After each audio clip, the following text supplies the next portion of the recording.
Hospital. Peace of mind is important when life happens. Doctors Hospital, always there for you. Call 949-6066. And Cayman Airways, call them on 949-2311 to book your nonstop flights to Los Angeles and Panama. And now, Barbados. And Digicel, Cayman's bigger, better network. We ask our listeners and viewers to avoid any statements or comments which are abusive, derogatory, malicious, or defamatory. Do not use indecent language or make any statement that is false or misleading. Call 1-800-534-8255, 949-6990, 949-8037, or WhatsApp us on 925-3261. Live from Radio Cayman Studio. This is For the Record with Orrett Connor. Hear from your government officials, independents, and the opposition on issues that matter to you. For the Record. Engage in an open dialogue between residents and lawmakers. With Orrett Connor. Informative, impartial, insightful. This is For the Record. For the Record. 1-800-534-8255. Your calls, your input. This is For the Record. And now, your host, Orrett Connor.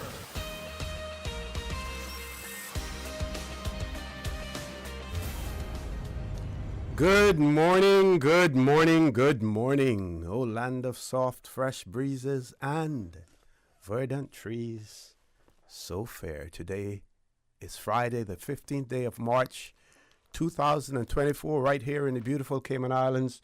We do hope and we trust that everyone had a restful, peaceful, enjoyable evening. Those of you who are on the roads of the Cayman Islands, we urge you to please be extremely cautious, whether you're a pedestrian, a cyclist, or if you're operating any type of motorized vehicle. We urge you to ensure that you observe the rules of the road, because the life you save may just be your own. Let's just stick to the traffic a little bit and talk about that. I'm made to understand, I saw on one social media platform that there was a two-vehicle collision somewhere in the vicinity of Mr. Otto Watler's house last night. Didn't see any cars there when I was coming down this morning. Hope and trust that everyone is safe. Some people are remarking that we're seeing more and more vehicles flipping over as well. And some people have remarked, what do you expect when you get people who are transitioning from horse-drawn carriages or who are accustomed to being either in the passenger seat of a vehicle or on the what do you call it again? The rear of a truck, and they transition over to driving, learning to drive in a place where bad driving is rampant. What do you expect? And we see it all of the time. We see it when we're cycling on the roads, and yes, people complain about cyclists, but we try to observe the rules of the road. We try not to ride two abreast, even though the law allows for cyclists to ride two abreast when the conditions are suitable for that. But we try to stay in single file as much as possible. But even when you do that, those drivers in those areas where the roads are narrow and there are vehicles coming in the opposite direction, they're squeezing right through and coming inches away from you rather than holding back and waiting until it's clear to go a little bit wider around you as well. Another phenomenon that I am noticing recently as well is that while it is still dark in the mornings, and some people may have better eyesight than others, I see many vehicles out there now no headlights whatsoever, and it is still dark. Yes, maybe you can see, but what about all of the other drivers that are on the road? They have to have the ability to see you as well. And if you're driving in the darkness, what do you expect? So, folks, a lot of craziness going on the roads of the Cayman Islands, but we can expect no better when we have lax enforcement and those who are responsible for enforcement not being assisted by having up-to-date technology that can help them to enforce the traffic laws, having a loose system when it comes to driver's licensing. The tests are not rigorous enough, allowing people to take a test without first at least getting some classroom training. So the blame can be spread around as far as our bad driving is concerned, and we don't hear enough from the motor vehicle insurance companies as well, because you would hope that they would want to try to reduce the incidence of road accidents, means less payouts for them, more profits on their bottom line as well. But we don't see enough of that. So, like everything else that we're going to talk about, Dr. Mcfield is in the studio with us this morning as well. We'll talk about the debacle as far as permanent residency is concerned. And while he is still, quote unquote, the chairman of the committee, we realize that he's limited in what he will be able to say, but we will talk about that as well. So we hope and we trust that everyone had a restful, peaceful, enjoyable evening, despite some accidents that we heard that occurred over the night as well. For those of you celebrating a birthday today, we want to wish you a happy birthday, or if you've celebrated one over the past few days, a belated happy birthday to you, and to remind you that, for the record, birthday shout-outs brought to you by Coca-Cola, who are proud to support your birthday shout-out. Coca-Cola is available across the Cayman Islands from Tortuga wholesalers. You should accept no substitutes. Taste the feeling with Coca-Cola. And also by Superior Auto. Superior Auto, they keep your car in tune. Call them at 949-9570 or 525-9571. Those of you who have lost loved ones, again, we want to extend our sincere condolences to you. We hope and we trust that your faith will help to carry you through these extremely challenging times, and that the memories of your loved ones will be a blessing to you. In particular, this morning, we also want to mention the family of the late Mr. Merlin Seymour, who passed away quite recently as well, and we want to extend our sincere condolences to his family.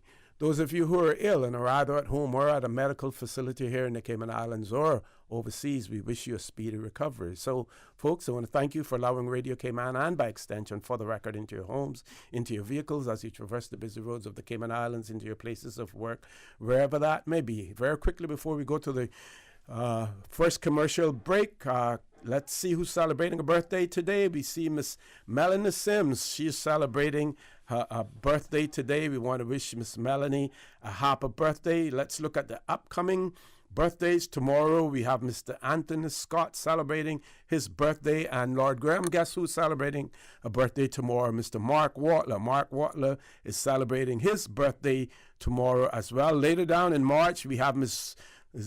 Georgette Myrie, who will be celebrating her birthday on Sunday, the 17th of March, as well as Natasha Wilson-Jean celebrating her birthday on Sunday, the 17th as well. Folks, we're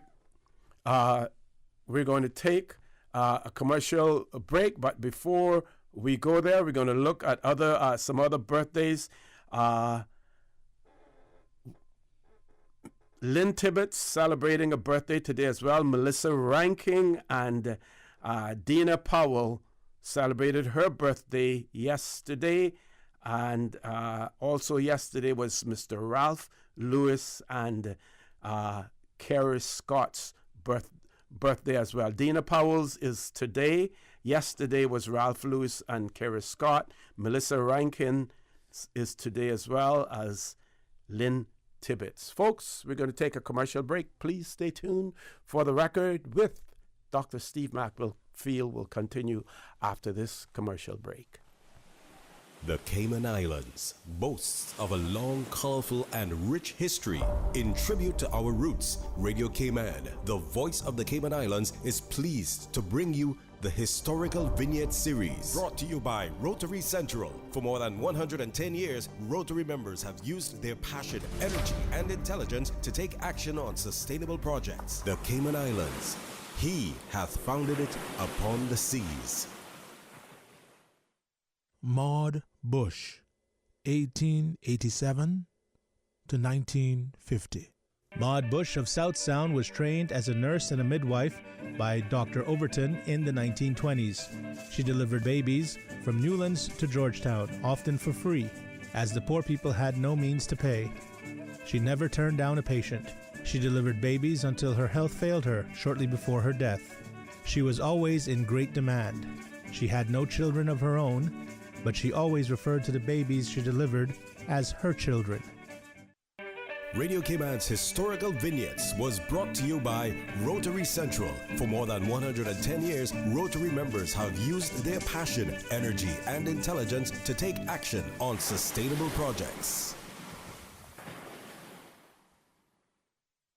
The 17th Annual Bill Rudy Rotary Central Science Fair, Saturday, April 13th. At the Arc Camana Bay. Plan for it. Start your project now. Open to students across all schools in Little Cayman, Cayman Brac, and Grand Cayman. Homeschool students are welcome. Register now. Today, tonight. Online. RotaryScienceFair.ky. The Rotary Central Science Fair. Just around the corner. Saturday, April 13th. Rotary Central. Creating hope in the world. You know, as a little girl, I dreamt of traveling to faraway places and foreign lands. I tell you what though, no more dreaming. I'm going flying with Cayman Airways. How blessed are we in the Cayman Islands to have a very own national airline? Girl, you can fly to so many international destinations without the hassle of connecting flights. On top of Jamaica, Cuba, and Honduras, you got non-stop flights from Cayman to New York, Miami, Tampa, and even Denver, Los Angeles, Panama, and child, they now have Barbados.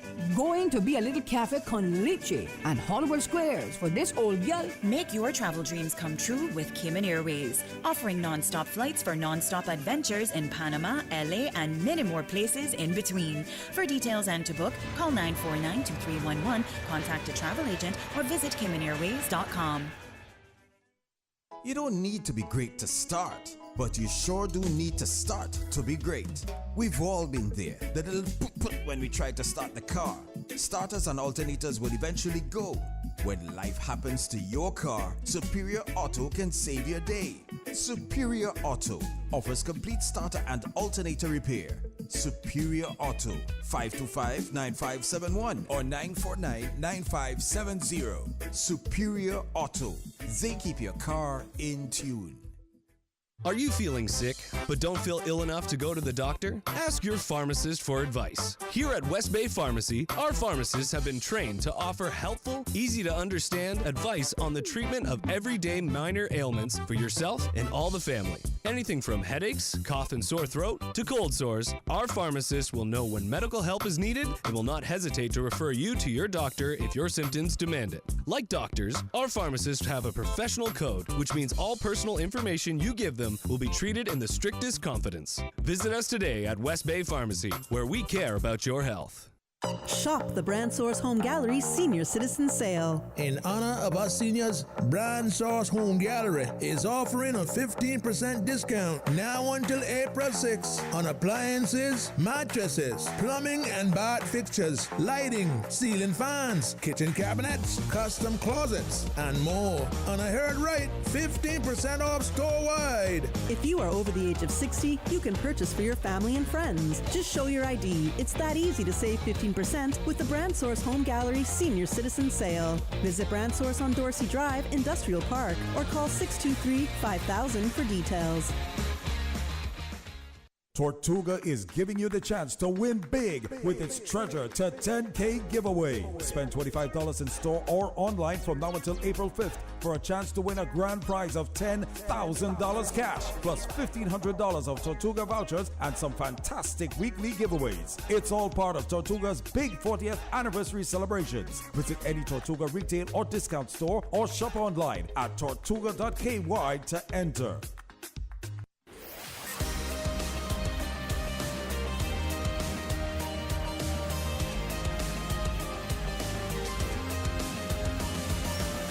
This is For the Record.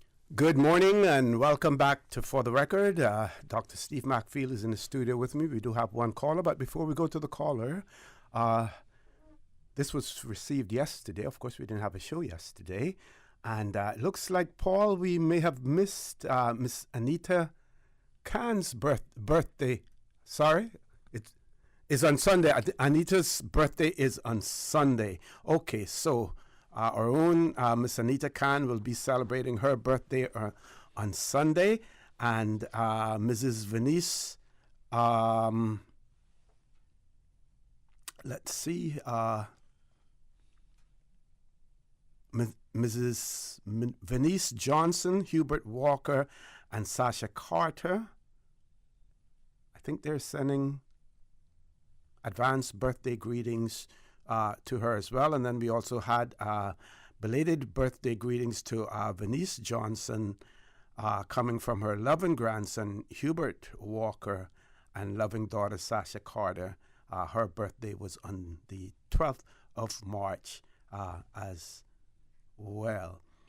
Okay, I think that is it for the birthday shout-outs. Let's grab the caller. Caller, good morning. Welcome to For the Record. Hi, good morning. OC to you and Dr. Mcfield. Good morning. Good morning. How are you? Good morning. I'm very thankful. I went to an establishment on Wednesday evening, and whilst there, I heard two, what I believe to be tourists, talking about, there's this lady, she appears to be mad down by the Ritz-Carlton. And she's protesting. We don't know what she's protesting, but they were just talking in jest. So yesterday I made it my business to drive across Ritz-Carlton, and lo and behold, this nuisance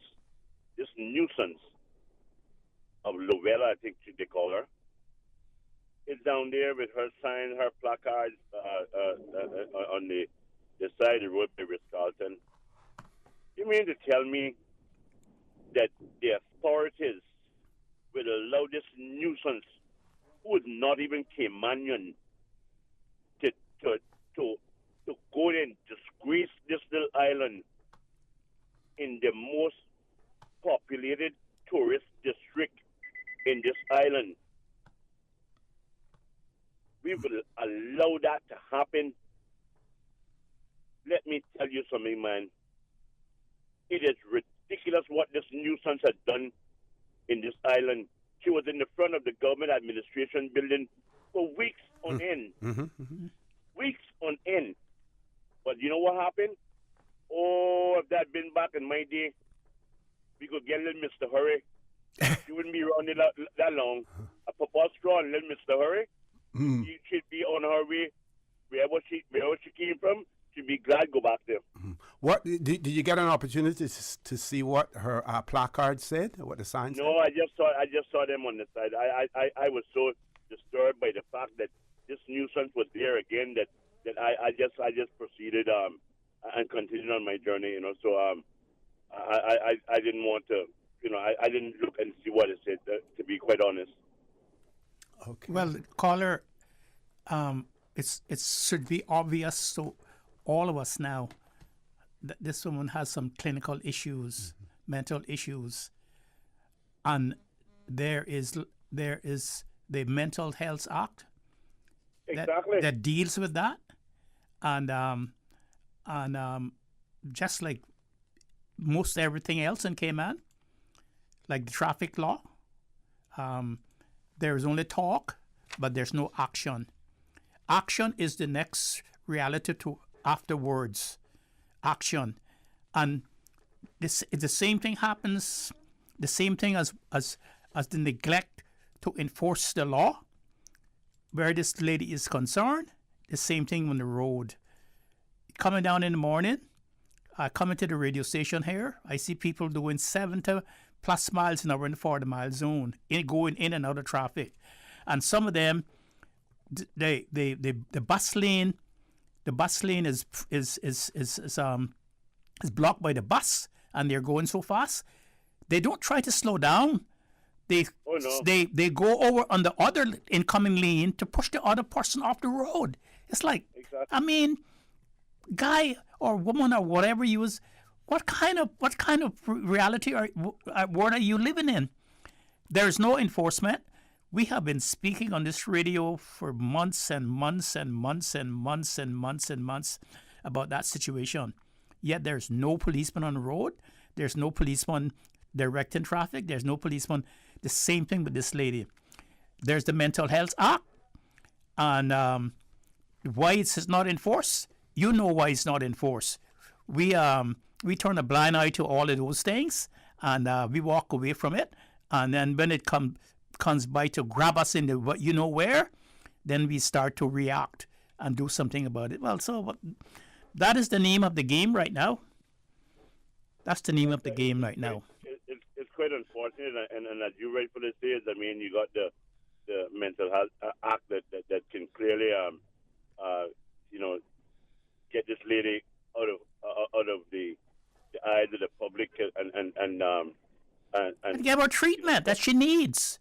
That she urgently needs. It's so obvious that she's not normal. Something needs to be done with her, because it's not. I mean, we got that is the major tourism. You got Weston, you got Ritz-Carlton, you got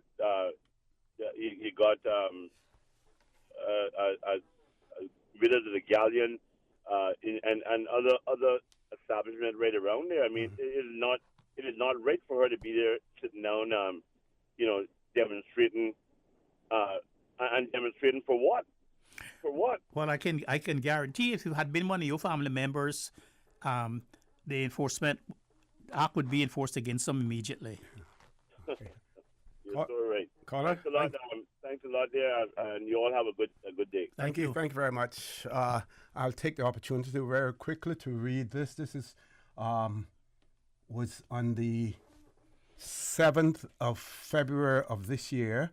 Protester conditionally discharged for minor offenses. A local woman, this is from Cayman News Service, a local woman who is well known for her attention-grabbing protests over the way she has been treated by medical and other authorities, was conditionally discharged on Tuesday in relation to charges of disorderly conduct and resisting arrest during one of her protests in 2022. Although Lowell Marriott, 53 years of age, was found guilty of the charges, Magistrate Philippa McFarlane used her discretion not to record a conviction or punish her any further. However, she warned Marriott that if she committed any further offenses during the next 12 months, these charges would resurface. Lowell was not arrested for her lewd performances outside the government administration building in January 2022, but for another protest. On this occasion, she had thrown rubbish onto the roads despite being told not to several times by police officers, and was warned she would be arrested. When this happened, she had lashed out and resisted arrest, the police said. McFarlane said in her brief ruling that she was satisfied that Marriott had behaved in a way that all of the officers had described, but she gave consideration to all of the evidence, including Marriott's claims that the officers had been too rough and had targeted her because she had been protesting the authorities.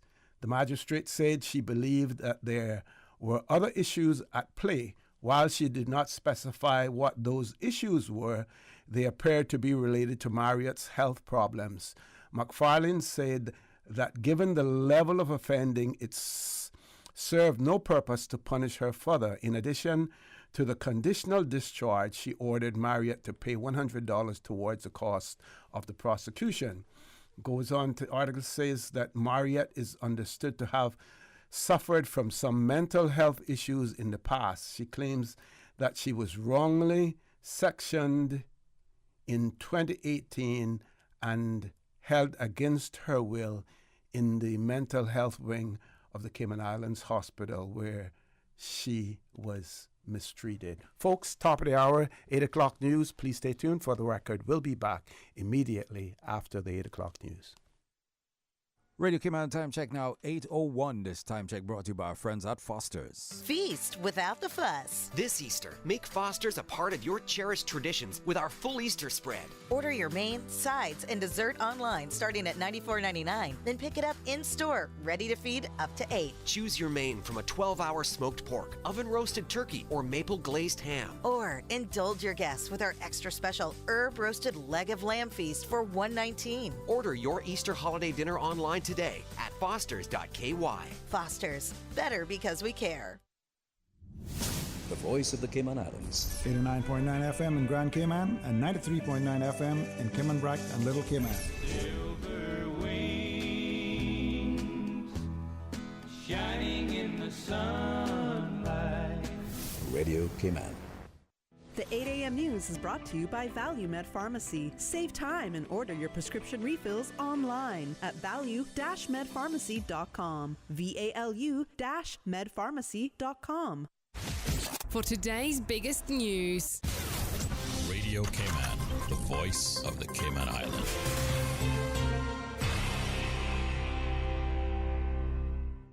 With your latest news, I'm Carsley Fuller. 2 men busted on Monday have been formally charged with importation of ganja. On March 11th, the Royal Cayman Islands Police Service says officers on patrol, along with a team from the Coast Guard, stopped a boat they believed was involved in, quote, criminal activity. They arrested both men on board the vessel. The 38-year-old and 59-year-old Jamaican nationals appeared in court on Thursday. Both have been remanded in custody until their next appearance on March 28th. Concerns about financial reporting by government entities are probed by members of the Public Accounts Committee on Thursday. We're considering our general report on the entity audits for 2022, and indeed at the moment we're hot completing the entity audits for 2023. This report gives the results of all the 2022 audits conducted and concluded by the 30th of September and draws out the thematic significant audit matters. Auditor General Sue Winspear told MPs by September last year 40 out of 46 entity audits had been concluded, with all getting an unqualified opinion, which means they were clean reports. Since that report, 2 more have been completed, both also getting clean opinions. Our first concern regards the quality of some of the entities' financial reporting. For the 40 audits we reported on in the report, over 280 audit adjustments valued at over $115 million were made. Another area of concern is a reluctance, quote, to disclose sufficient details about the financial statements, all things required by accounting standards and things Ms. Winspear added the public is interested in. We found a concerning number of instances where entities did not comply with the Procurement Act, including examples of direct awards without approval through a business case and lack of public procurement committee approval for contracts over $250,000. This raises concerns about the value for money the country is getting through procurement. Her report makes 5 recommendations to help shore up these issues. You can find it online at auditorgeneral.gov.ky. And looking to catch some culture this weekend? Head to the National Gallery to see the latest exhibition, The Calling, where the past comes forward to greet you.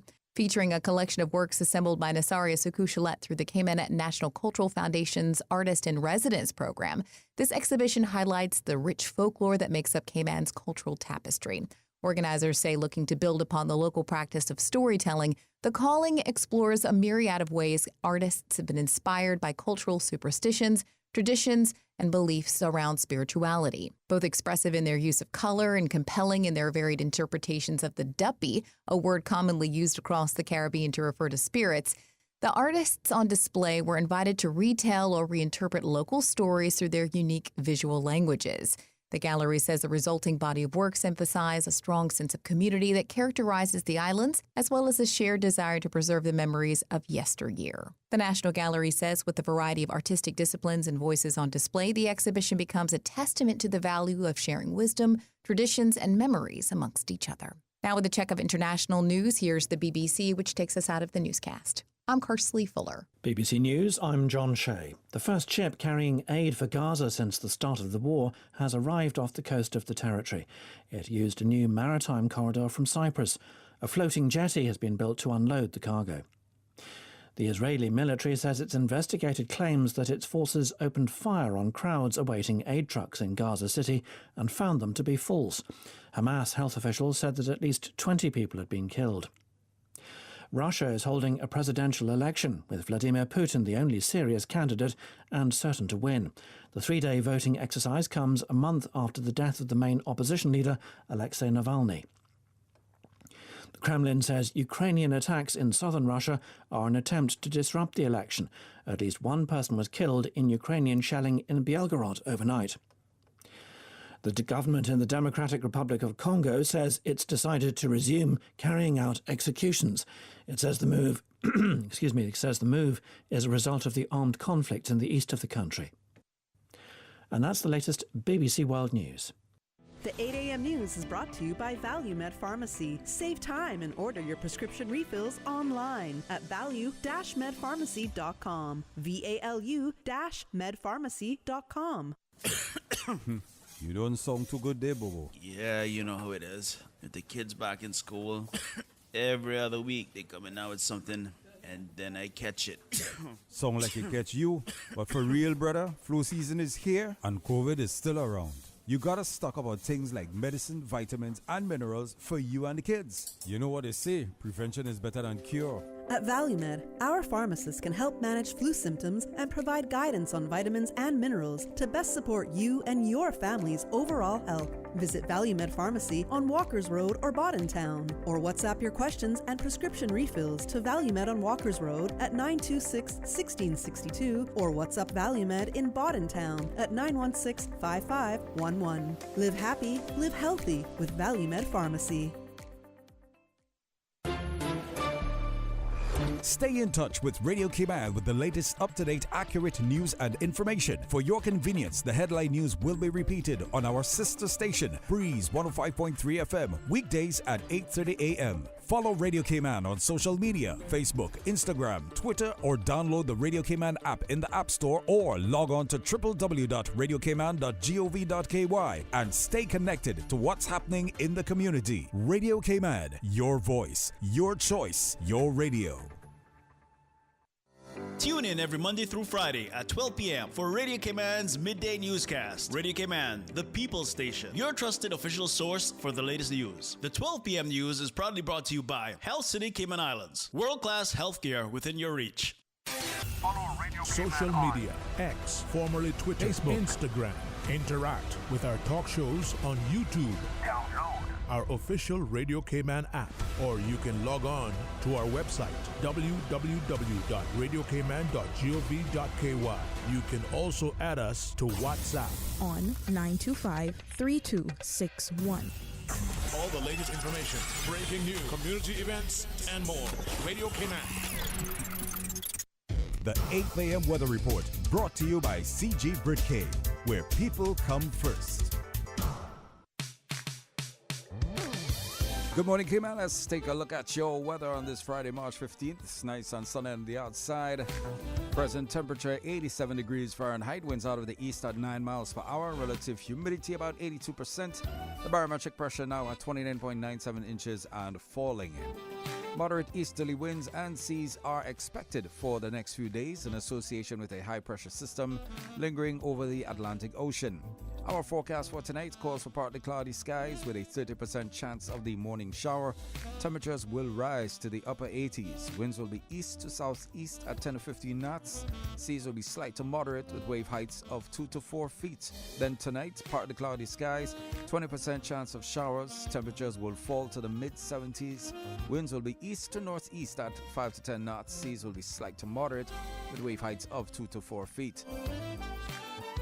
Low tide is coming up at 8:28 this morning. It's going to be high at 1:18 this afternoon and low again at 8:13 tonight.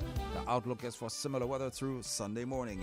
And that, my friends, is your latest weather. Take some advice from your Aunt Angie. If you want to go scuba diving on your vacation, don't bedazzle your wetsuit. And you think you look great, but what you don't realize is that you look like a shiny, scaly fish. And it won't take long for a shark to notice you. Next thing you know, you're busting out every karate move you got. But if you're smart, you'll have CG medical insurance and get airlifted out to the closest hospital. Get coverage for emergency evacuations. CG Brit-K. Good like that.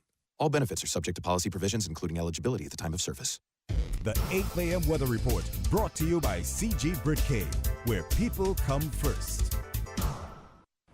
The traffic report is brought to you by Subway. Enjoy a delicious start to your day with breakfast from Subway. All right, morning, my friends. Quickly looking at the traffic situation. The majority of traffic is found on the Linford Pearson, also on Crew Road and going through South Sound. Getting to Agnes Way, yes, traffic is there as well, and also onto Bobby Thompson Way. Traffic. And of course, Halder Avenue feeding in some of that traffic as well. Northbound lane heading towards the CNB roundabout. Most streets in Georgetown picking up the most of the traffic. Looking at Shedden Road, got light traffic at the moment. Edward Street, light traffic as well. And of course, Godfrey Nixon Way, seeing some light traffic heading towards Eastern Avenue. But of course, the lower part of Shedden Road, taking in our traffic getting to the Jake Scott Junction. And of course, continuing then on, heading to the Butterfield roundabout. We got some traffic in that area as well, taking in that traffic. Butterfield roundabout, of course, continuing on to the SLE Tibbets, free for movement of traffic. And of course, light traffic coming off the SLE Tibbets. North Sun Road, seen as traffic. Dorsey Drive, taking some in traffic as well.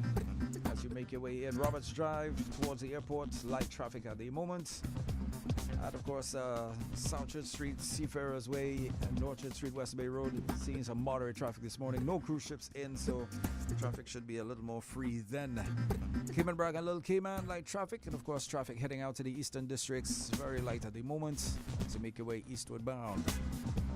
Buckle up, stay safe, and enjoy your day. Let's hope for an accident-free weekend. From boat days to beach gatherings, leave the catering to Subway. Choose from small and large sandwich platters, double meat wrap platters, and top it off with optional cookie platters for dessert. Or ask about our Subway box to go with the option of 6-inch or foot-long sandwich, 1 cookie, and 1 bag of chips for all occasions and celebrations. Let Subway focus on the food so you can focus on the fun. Visit subway.ky for catering options. Subway. Eat fresh. The traffic report is brought to you by Subway. Enjoy a delicious start to your day with breakfast from Subway. Every day, thousands of residents use our roads, and every journey requires responsibility. Our actions behind the wheel can have serious consequences. So let's make a commitment to safety. The Cayman Islands government invites you to take the Safe Drivers Pledge.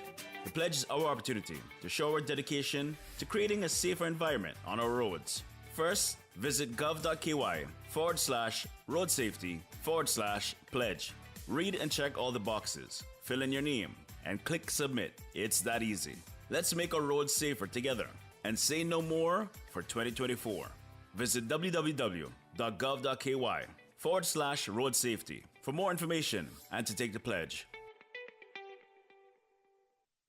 Family Resource Center celebrates the 25th anniversary of Honoring Women Month throughout March with a full calendar of events offered to honor women's accomplishments and build further awareness of the gender-specific issues affecting women and girls. Key events include their International Women's Day Gala on March 8th with keynote speaker Desiree Phillips, who will host 3 additional workshops inspired by this year's theme, #Inspire Inclusion, between March 10th and 13th. On March 9th, the Inspire Her Girls Conference will provide female students aged 13 to 18 years the opportunity to connect and learn from female leaders in the STEM field and other industries. The annual Color Me Purple 5K is on the 24th, where every participant will earn their own medal. Join the Family Resource Center for their full month of celebrations as they recognize this incredible milestone. To view their calendar of events and to register, visit frc.gov.ky.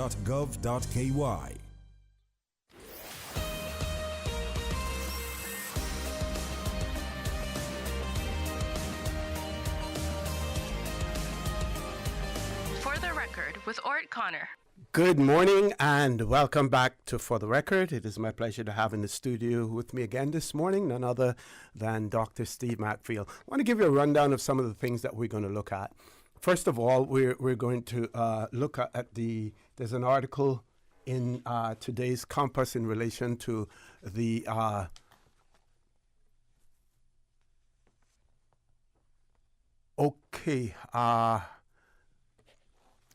8:30.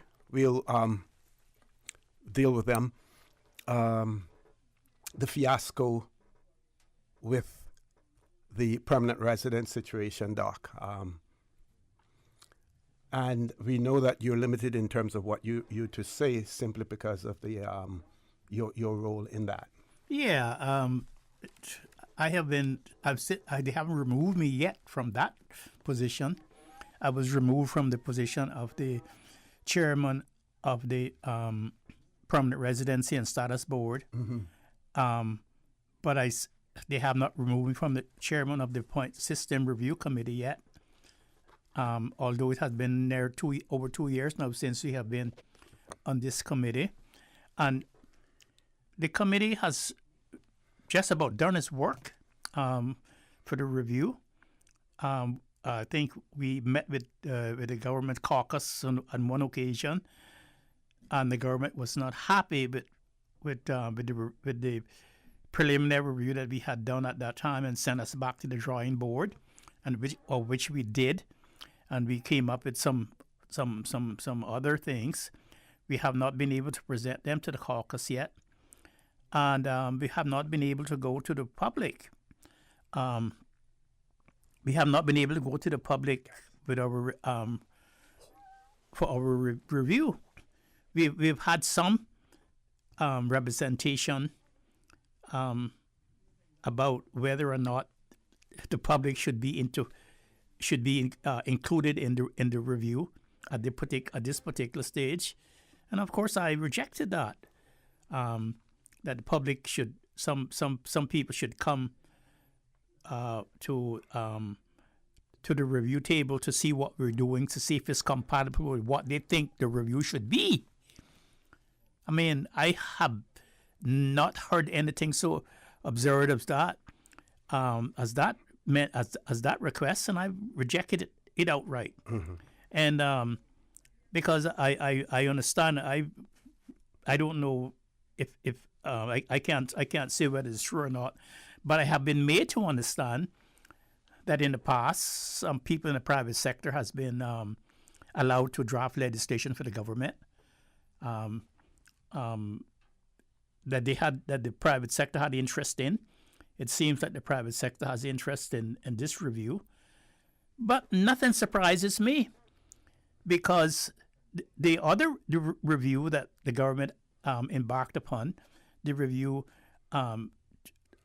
as to whether or not we should change the minimum wage, or whether or not we should have a minimum wage.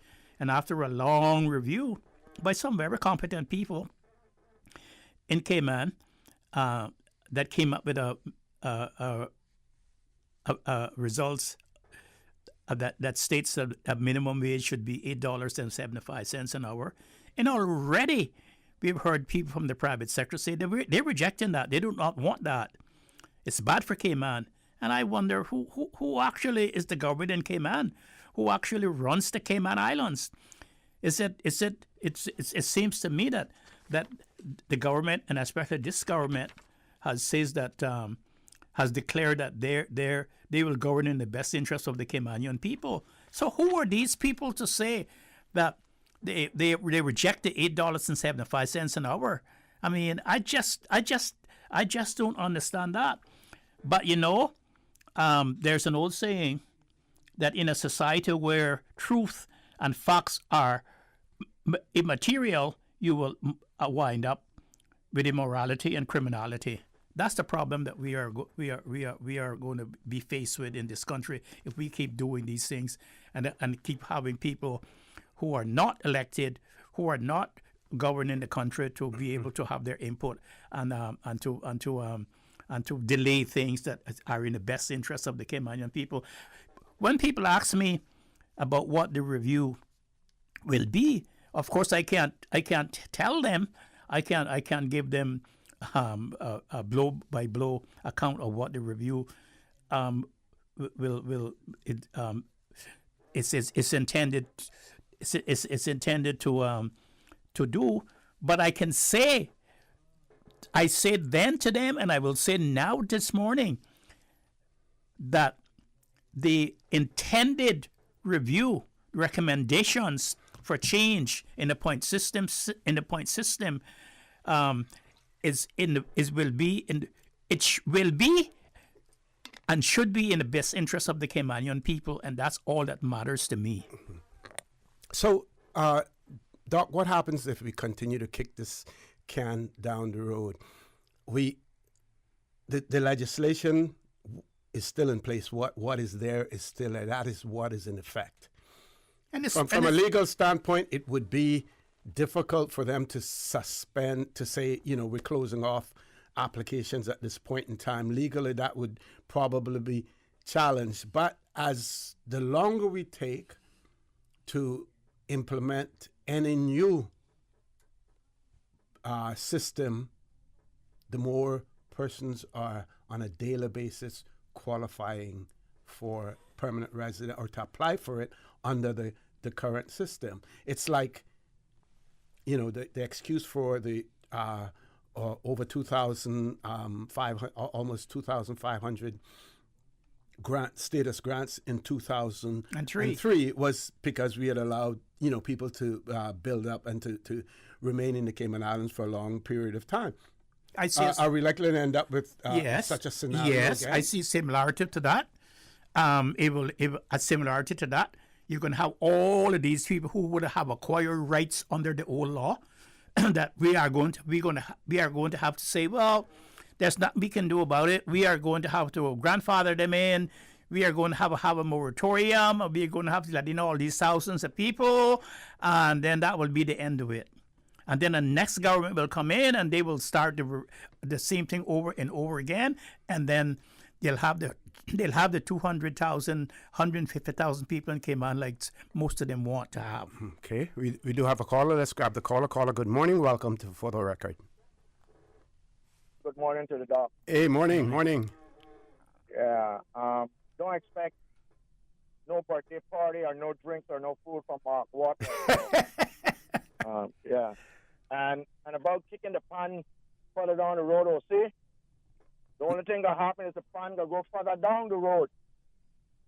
They're going to continue going further down the road because I'm not sure why they keep coming up with these committees to do these review. Because I don't see no difference. And I don't see none of the review results being implemented. For example, we have our good friend Dr. Mcfield on the PR. He brought in a new system where he were identifying people who was beating the system. And when he put his foot down and even started interviewing, I didn't see nothing wrong with interviewing an individual who wants to be called Caymanian, which is one of the most important things the Caymanians really have left. And when he started, they thought that he was too radical, and they removed him. So I'm not sure whether we would even have these boards, when the boards can be told what to do. And a lot of the people that are on the board also go behind the ones that is turned and undermine them to the politicians. So I'm not sure about these review because so far all the review that I've heard, I haven't seen no changes so far. Well, caller, what I was doing, I was shutting the gate. To margin of convenience, and I was closing the loop hole to the anchor babies, Cayman anchor babies, where you could just have a baby and then you could apply and you could just stay indefinitely here.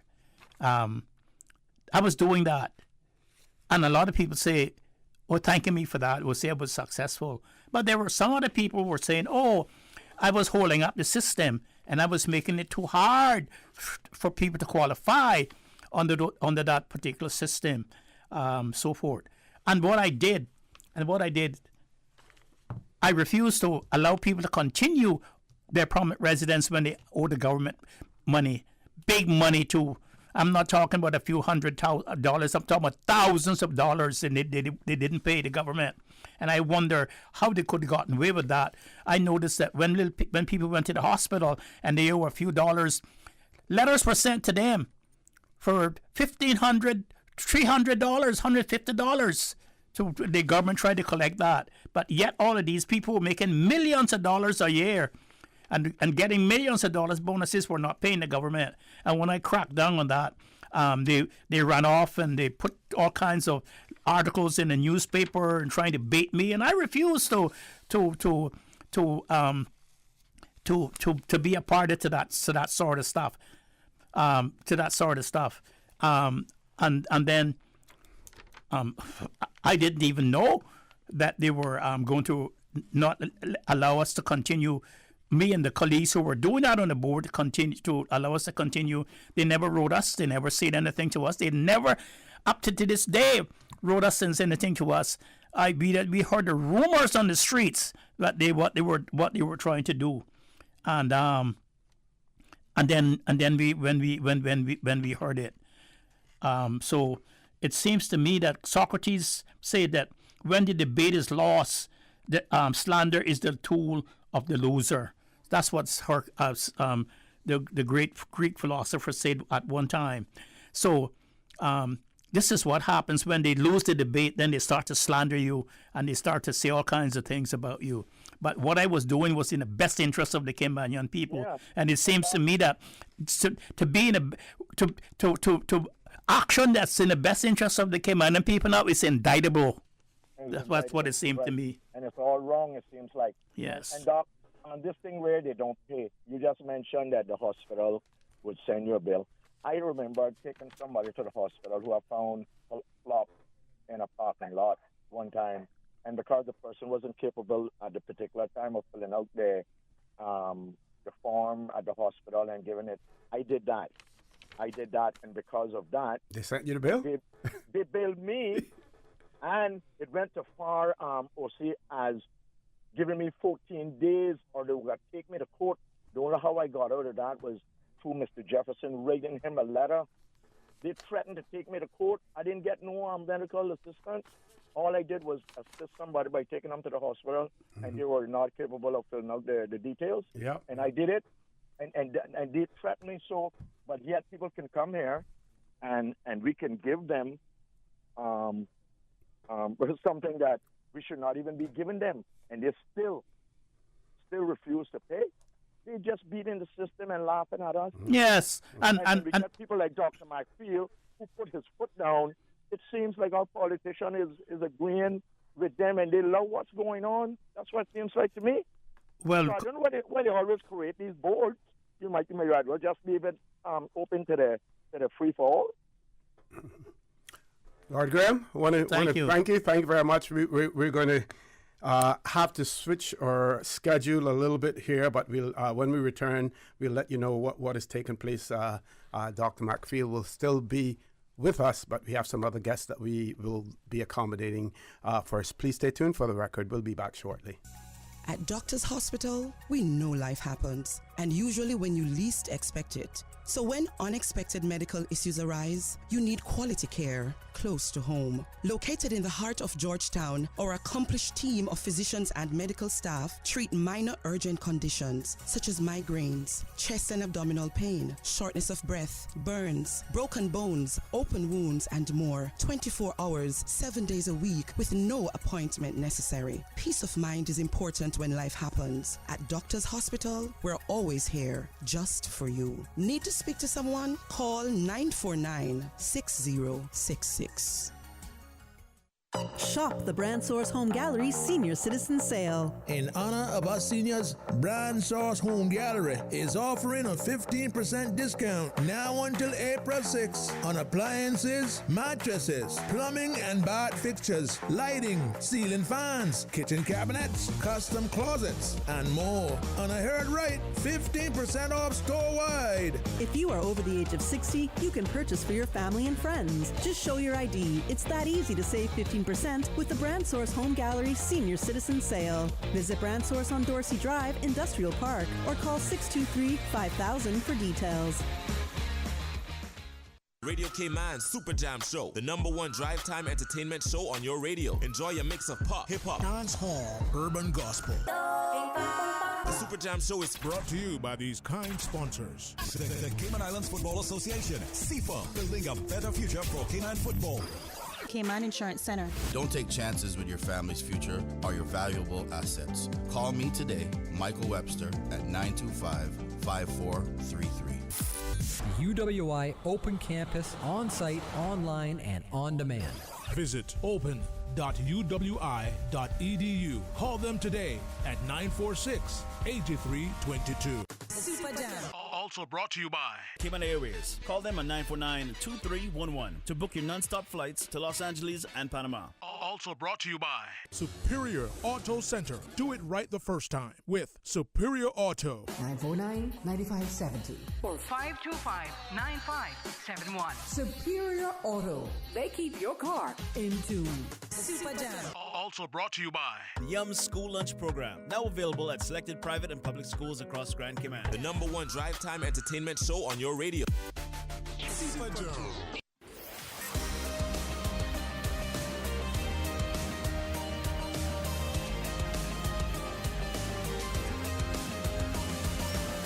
This is For the Record. Good morning and welcome back to For the Record. Just for our listeners and our viewers to let you know that Dr. Mcfield will be back in the studio with us probably in about a half an hour, 45 minutes time. We'll continue to talk about the PR system.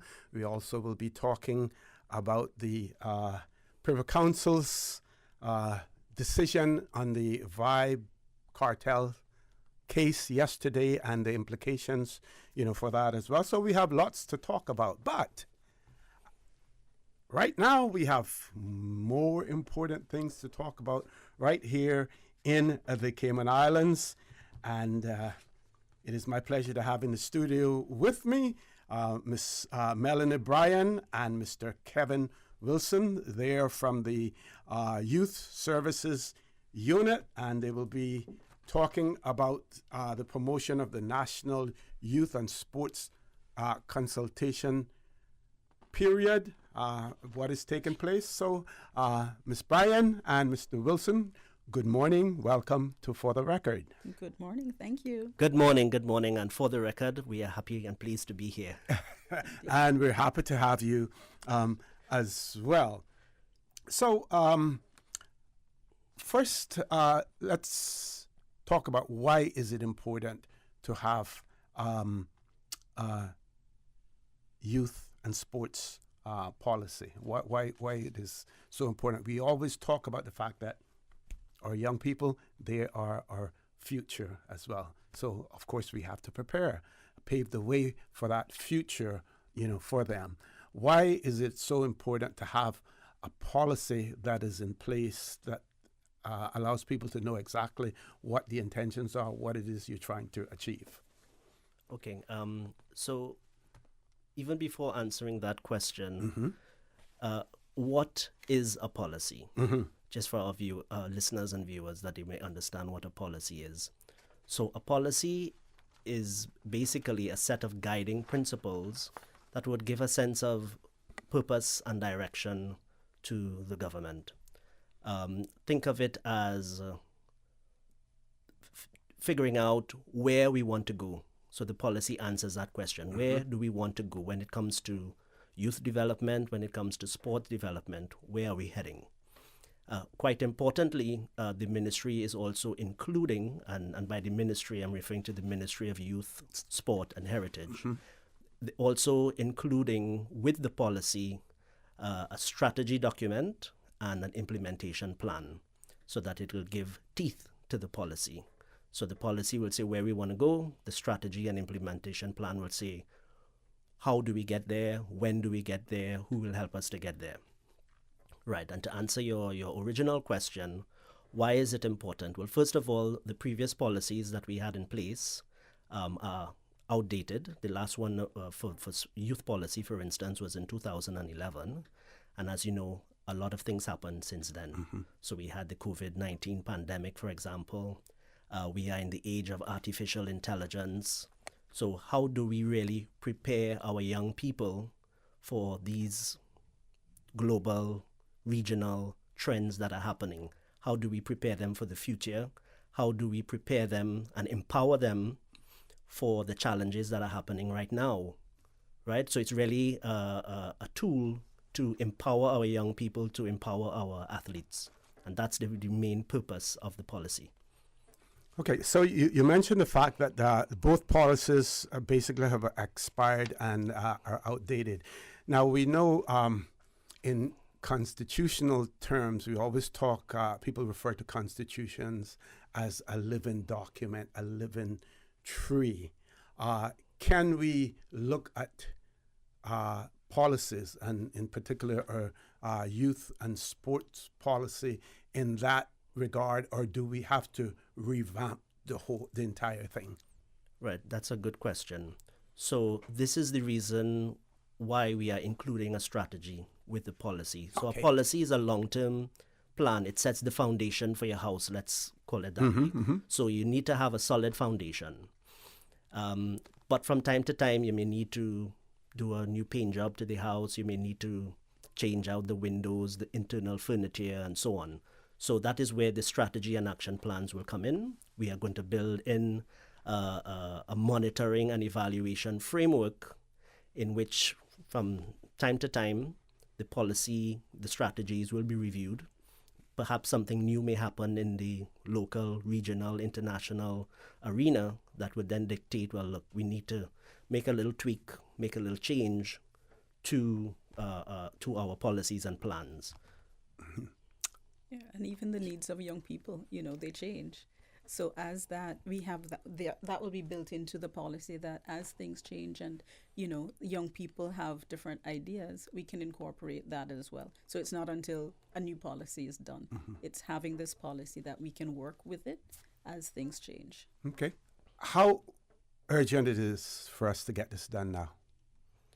Oh, I think it's very. Yesterday it should have happened, It's very important. And I think one of the key things is that our young people, they are hungry to be listened to. So very often we talk to them, we tell them, we try to sell them something rather than sitting down and listening. And, I always say we are given 2 ears and 1 mouth for a reason. So very often as adults, we speak, but we don't listen enough. And our young people are telling us that quite clearly. We want to be heard. And this is, so one of the core areas of the policy will be the whole question of civic engagement and giving them that platform and the opportunities to have their voices heard. Last night we had a meeting with about almost 20 or so young persons at the youth services unit. We met from 6 to about 9 o'clock in the night. And they could have gone on talking until 12 o'clock. But it was an opportunity for them to be listened to. So let's talk some more about this engagement and the survey. And you may want to provide some additional background information if you so wish as well. Okay, so one of the things, we have the sport and youth policy survey that is now available. We will give you the link to that survey that we're asking as many people in our community, particularly our young people, to complete, because it helps to get information together as to guide the policy, because we don't want to just do things randomly. We want to have solid information to support the writing of the policy. So, and we've done both together. Right. So think of it, so we are in what we call the consultation or diagnostics phase. So, and I always use the analogy of a doctor. When you go to the doctor, you need to tell the doctor where it's hurting, otherwise he won't know what medicine to prescribe. So this is in the phase we are in right now. We are listening to stakeholders, and as many stakeholders as possible, it would be great. So this is why we are encouraging and urging the population, especially our young people and our young boys, because right now we're getting a lot of responses from young girls, but not enough from our young male population. So it's a divide of about 70 to 30% in favor of girls. So we want to hear a lot from our young people. The website is www.gov.ky/YSP. The survey is going to be available until Monday, April the 8th. And we are encouraging as many people as possible. There are no right or wrong answers. And it's a quick survey. It doesn't take more than about 12 to 14 minutes. Okay. We know that recently a contract was awarded to a particular consultancy firm to review the policy as well. We want to talk a little bit about that. But meanwhile, we do have a caller, so we're going to grab the caller. Caller, good morning. Welcome to For the Record. Yes, good morning. Good morning. I was wondering, I heard your male guest spoke to the issue of hearing from the young people in the island. I was wondering what mechanism, what tool they're going to use to solicit those views, not just in terms of coming up with a policy, but also after that policy is completed, what mechanism will be in place to have continuous interaction with our young people and hearing back from them. And I was wondering, what do they think about within that policy, whenever it's created, of having a national youth council? Thank you.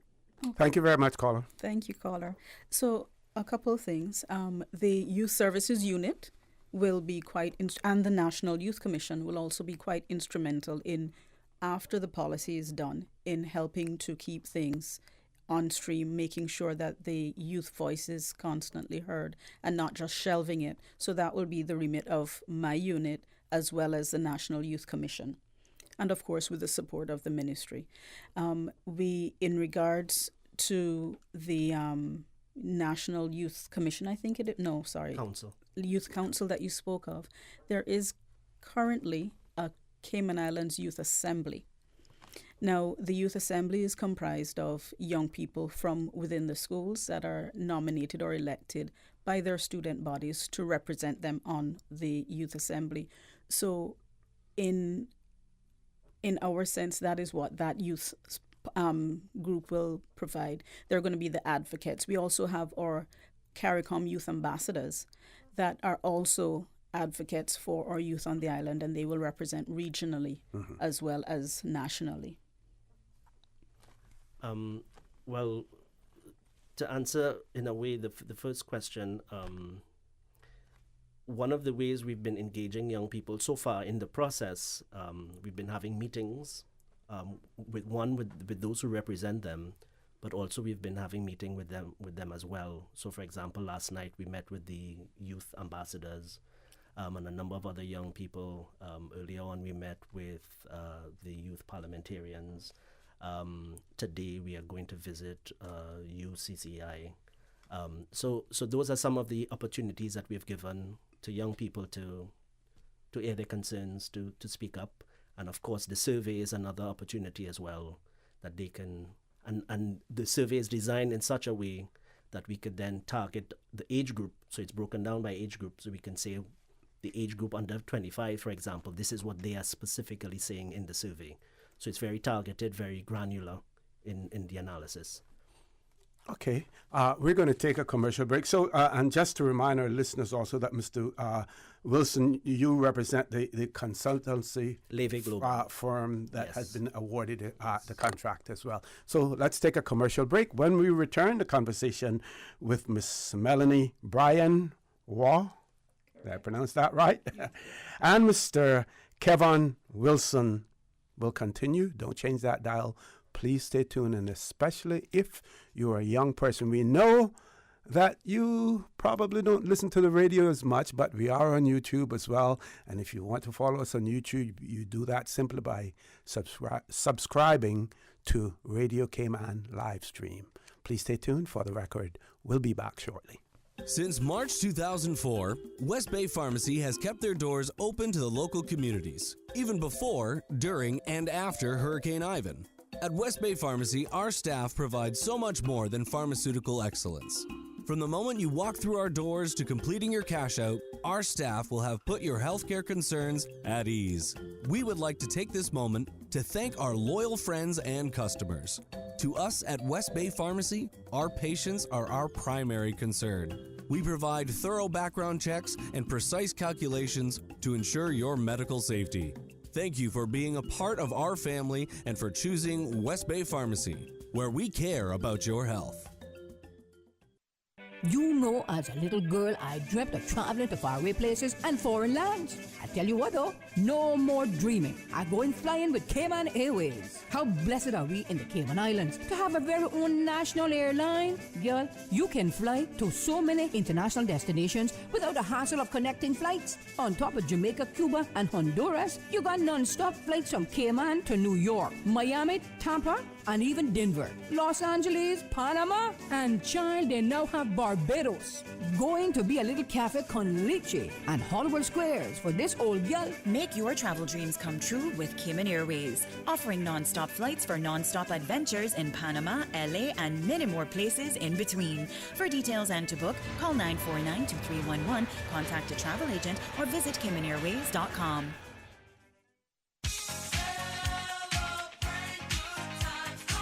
It's Digicell's 20th birthday bash, and you're invited. We are giving away 20 phones for 20 years. Win an iPhone or a Samsung smartphone as part of our anniversary celebration. Simply spend $20 or more at Digicell, or be an active postpaid customer, and you could be our lucky winner. It's our way of saying thank you for 20 incredible years of connection and support from our amazing customers like you. Don't miss out on this epic celebration. Go to your nearest Digicell store today and join the party. Digicell, better connected. Government school registration for the 2024-2025 academic year opens online on March 1st. Enrollment is based on a first-come, first-served basis with established priority categories. So please, register your child early to maximize your chances of getting them into a school within your catchment area. To learn more or register your child, please visit schools.edu.ky by June 30th. This message is brought to you by the Department of Education Services.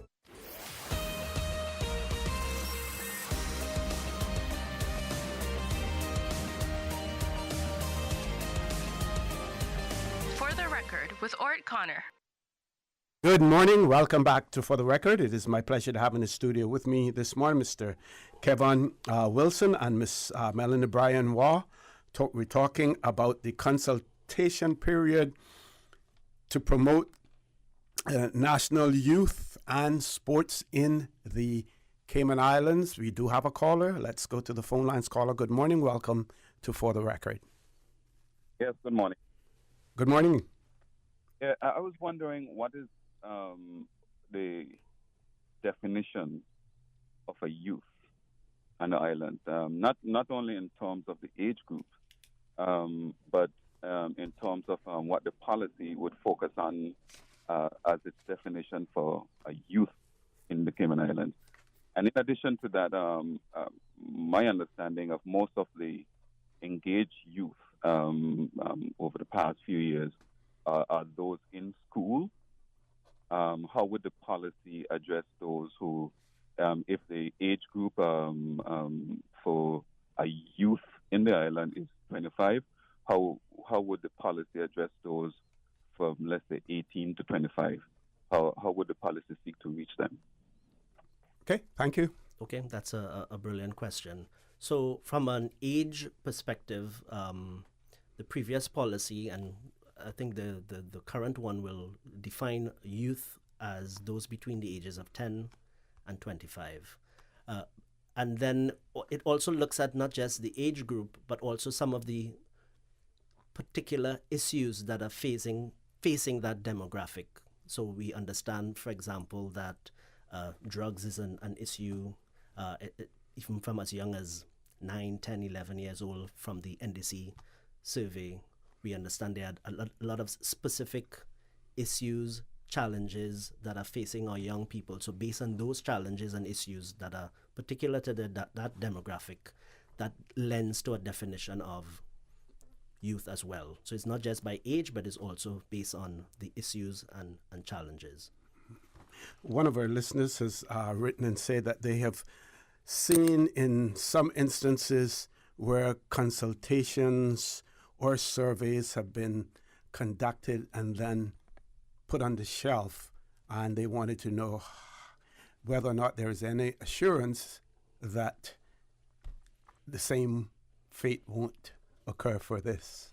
Well, I'm happy for that answer because the government also recognize that that has been an issue in the past, and they want to avoid that from happening, not just with this policy, but with many of the policies that are happening simultaneously at this moment as well.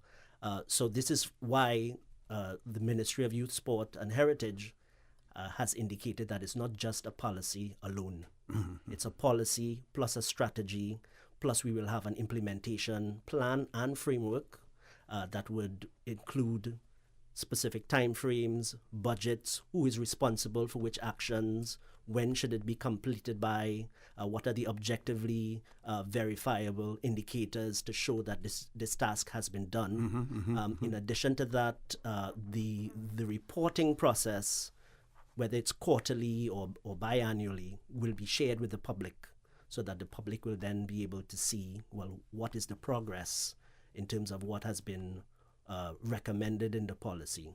So it's going to be, for all intents and purposes, a clear, transparent, accountable, and implementable process. Mm-hmm.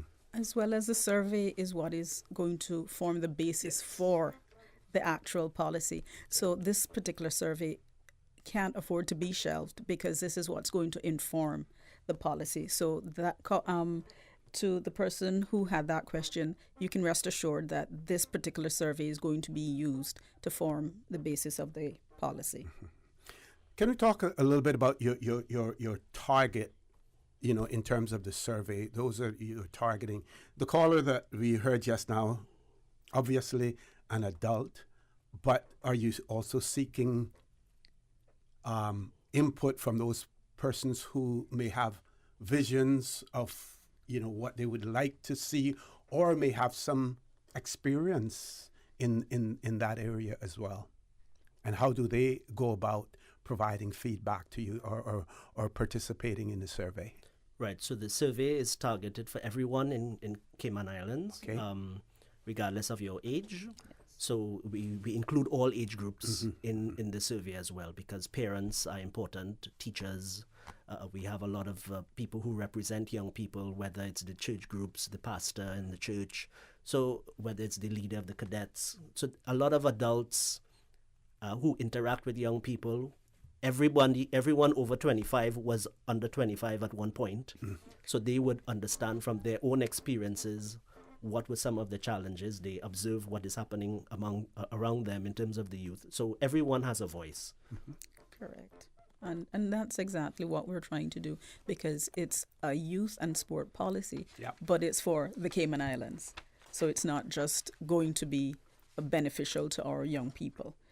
So everybody, we do want as much youth input as possible. And as Kevon spoke about, we would like to have an increase in our male population, or male youth population. I think the caller just now had spoken about some of the youth between 18 and 25, because, with the Youth Services Unit, for instance, we have been primarily engaging with school-age youth. Okay. But one of our remits again this year is to extend that past the school age, because of course we know that's when young people, they're either at school or they're working or having their families, and it's a different stage of life that they're at. But again, engaging with those young people. Some of the things we want to do in terms of the survey is going into the districts, the outer districts, the eastern districts, to then target some of the young people that probably wouldn't necessarily be listening to Radio Cayman or going on YouTube, and trying to access as many young people within the communities as possible. Okay. Now, we continue to hear, and I have callers who continuously, I shouldn't say continuously, or occasionally will call and say, we don't have enough things for our young people to do. We need more sporting facilities. We need more community centers as well. But at the same time, you mentioned, other youth groups, religious groups. We know that practically every church in the Cayman Islands probably has a youth group as well. How do we, I'm sure that you want to get them in the conversation as well, because at some point in time, you want to be able to determine how do we take all of these resources that we have and bring them together in a collective unit that will function in a way that you want it to function. So the Youth Services Unit, again, has had interactions with quite a few of the church groups, and we're working on extending our reach in terms of the youth organizations that we're in touch with. So we also circulate to those groups. And at this stage, we're looking for young people, regardless of what youth organization they're attached to, whether it's a church group, a uniform group, or a school group, because it's the advocacy part that we're working on. Having your voices heard, having you present what your issues are, not just presenting the issues, but perhaps even coming up with some solutions to those issues, because we could always sit down and complain for days on end, but it's the importance of advocating and just reaching out to those young people and to say to them as well, we don't have to you don't have to wait for youth services to come to you.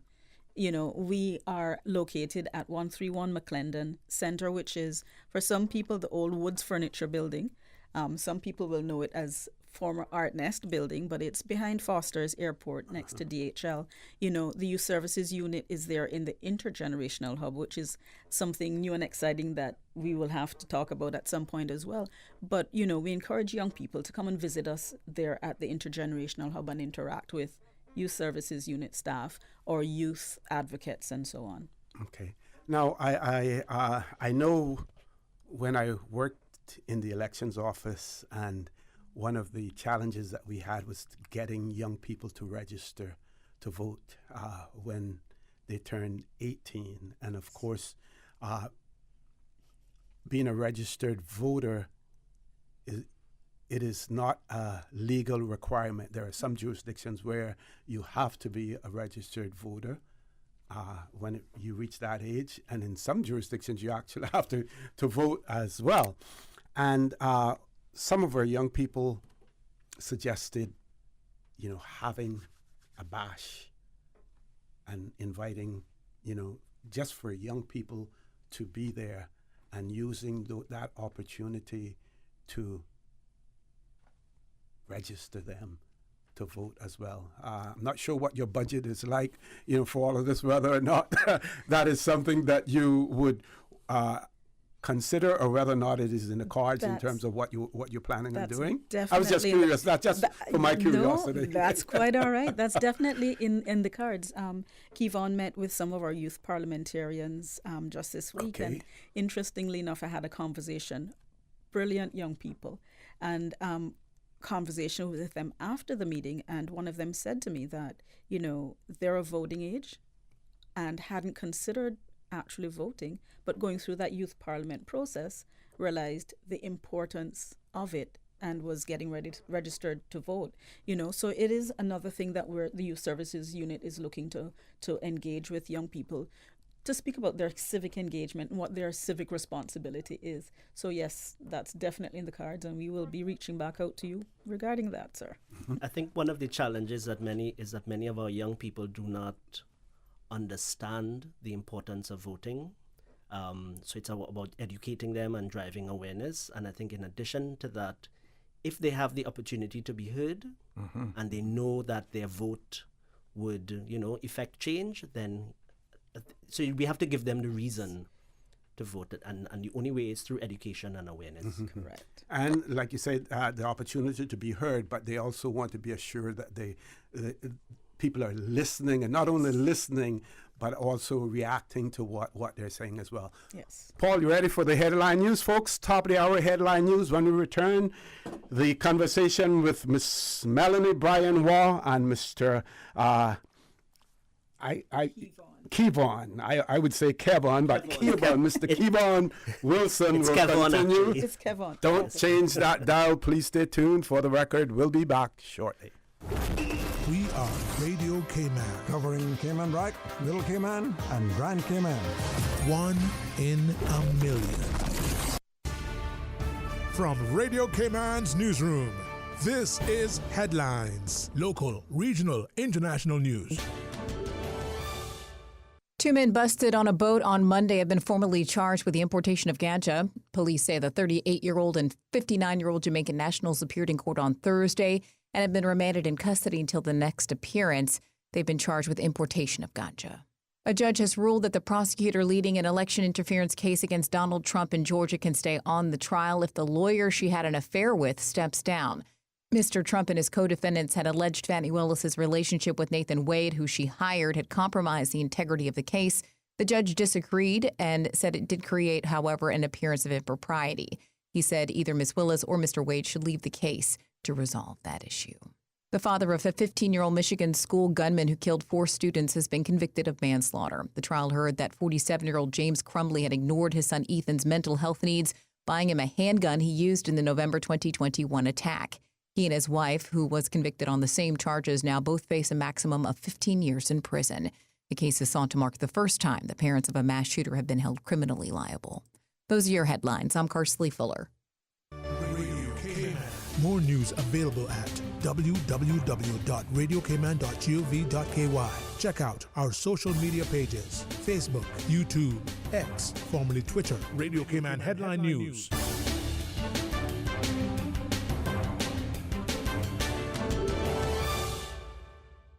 HSA's Urgent Care Clinic is now open 7 days per week to serve you better. Visit our dedicated team at Urgent Care Monday to Friday, 8 a.m. to 8 p.m., and weekends and public holidays, 11 a.m. to 8 p.m. No appointment necessary. If you are experiencing non-life-threatening symptoms and conditions such as the cold and flu, sprains and cuts, earaches, nausea and vomiting, visit Urgent Care's walk-in clinic at the main entrance of the Georgetown Hospital, now open every day. At HSA, we are committed to caring for you.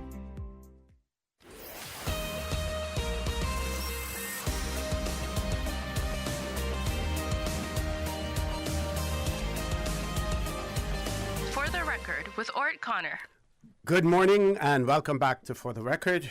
My pleasure to have in the studio with me Miss Melanie Bryan Waugh and Mr. Kevon Wilson. We're talking about they're here promoting the National Youth and Sports Consultation Period for the policy. I'll give you some background information, and it's not that I'm smart, it's just that I have that information right here, in front of me. So the Ministry of Youth, Sports and Heritage, they're certainly excited to announce the launch of a National Youth and Sports Survey. It is now open to the public, and you can participate and you will get the additional information in terms of how to do that. The Ministry of Youth, Sports and Heritage awarded a contract to, is it Levy? Levy Global, a consultancy firm, for the revision of a national youth and national sports policies. Both policies aim to provide framework for youth and sports programming, fostering success, growth, and addressing current challenges. Feedback from the survey and workshops are crucial for understanding the public attitude, preference, and experiences, guiding decisions for program design and resource allocation. Now, we know here in the Cayman Islands, 2 things always happen. People complain and say, oh, they're implementing this. How come no one said anything to me about it? And yet it has been, put out there in the public domain, and no one chooses to participate. The other fault that we have here in the Cayman Islands is that when this survey is over, you likely to get some people saying, can we have some, if you have a dateline set, in terms of when you want to get responses. Can we have another week or another 2 weeks, because I didn't have an opportunity to do this? And I'll let you, both of you, speak to those challenges that you may face. Right. Well, the survey was launched on the 1st of March, and it will end on the 8th of April, which is a little over 5 weeks, which I think is sufficient time. And of course, the ministry, in addition to the radio talk shows and even television, they've been pushing a lot of information online as well. Okay. So the government has developed a hub, so to speak, where any Caymanian could go on.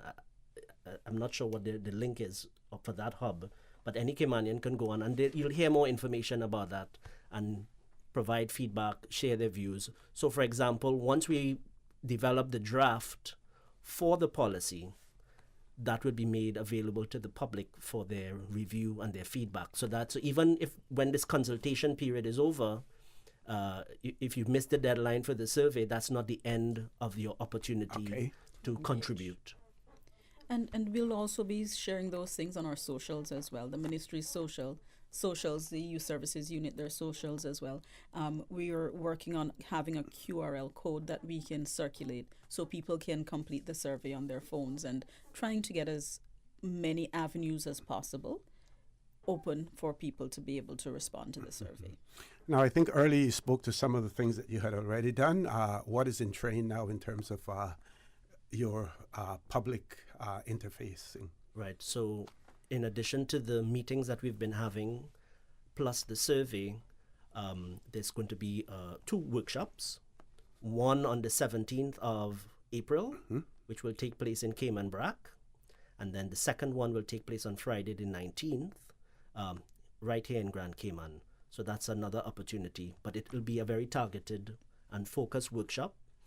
It will be an all-day workshop, and the emphasis is on the work in the workshop. So it's not just people sitting down and listening, but it'll be a working session. We'll break up into groups, we'll discuss different issues, and at the end we'll come up with certain solutions. So this period here, we're really looking at issues and challenges. The workshop will present what those issues and challenges are, but we will start talking about the future, about solutions and ideas. Okay.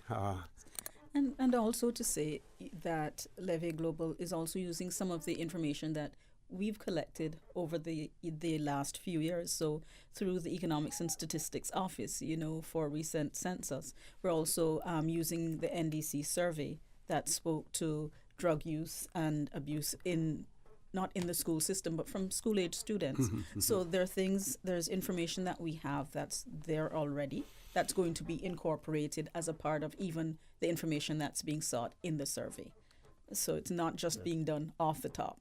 We're actually using research that's already been done, solid research. Okay, give you an opportunity to anything that you want to re-emphasize. We still have, another 8 minutes before you leave us, so we want to get as much information out there. We want to alert as many people as possible to, to this survey that is taking place. Well, I'll just remind everyone of the website, the link for the survey. It's www.gov.ky/YSP, and YSP stands for Youth Sports Policy, right? So just to remember, and we want to hear from every Caymanian, so as many people as possible. There's never too many, and just remember, there are no wrong answers. Right. So I'm going to change a little bit now. Sure. So I wanted to speak about the intergenerational hub that I mentioned that's located at 131 McClendon Center. No, it's 131 Center, which is off McClendon Drive. And it's the intergenerational hub. So the Youth Services Unit is based in the hub, and we do youth programming. However, the hub is open to seniors who are able to, handle we don't really have transportation for them to get transportation there. So during the days, the hub is available to seniors to be able to use and access. We have a games room, we have a sewing room, we have a craft room, and we're just asking for persons who do programming for seniors to make contact with us, or even let us know what they do, because we want to be able to have some level of programming as well within the center during the days for seniors to access. Okay. Miss Welcome and Miss Wanda, they mentioned it when they were on the show here as well. They did. Mention it, yes. Okay, and we've had some. We are also wanting to do our intergenerational activities because we recognize the importance of having that interaction between our youth and our seniors. A few weeks ago, Miss MP Heather Bodden had a Valentine banquet for the seniors in her district, and they came there, and we had some young people from UCCI who came to assist by serving lunch and, just catering to the seniors, and they had an absolutely lovely time. And it was quite nice to see because at the end of it, the UCCI students were like, "Miss, if you ever need us again, just let us know." Wow. So it was really good to see. And of course, there are some of our seniors that just look fantastic and they enjoy engaging with the young people as well. So those are the things that we're hoping to foster within that intergenerational hub. And on evenings, we do our youth programming, or, like the group that Kevon met with yesterday, who really had some amazing points, and they even had solutions as well to engage with young people in that space as well. So the intergenerational hub. Mm-hmm. Yeah, just to add to that, I think one of the issues coming out of the consultations has been a sort of culture and heritage. I want you to come a little closer to the mic. Yes, it's a bit a culture and heritage. I don't want to say the word crisis, but sort of an issue, a challenge. And I think the interaction between young people and our older folks is quite important because they are a database of knowledge, of history, of past experiences that the young people can draw on. I mean, reading it in a book is one thing, but actually listening to a real live human being who lived it, that's quite another experience, Mr. Wilson, off air, you mentioned something about our youth after meeting with them, and there are some people in the Cayman Islands who have a dystopian view of Cayman and don't see it going in the right direction. And I'd like you to share that with our listening and viewing audience, because it is, coming from someone who has had the opportunity to, from the outside, looking in at the Cayman Islands and what we have. Sometimes we can't see the forest for the trees, and I'd like you to share that with our audience, please. Well, I've been doing this for 20 years. I just give away my age. And I've traveled all over the world, all over the region in the Caribbean, and I would say that the young people that I've met here are some of the brightest, most intelligent, articulate young people that I've ever met anywhere. Not just young people, but people in general that I've ever met anywhere on planet Earth. So I think Cayman Islands is in great hands. The future is quite bright. We have a lot of young leaders coming up, and I think, I'm quite upbeat and optimistic about the future of this country, to be quite honest.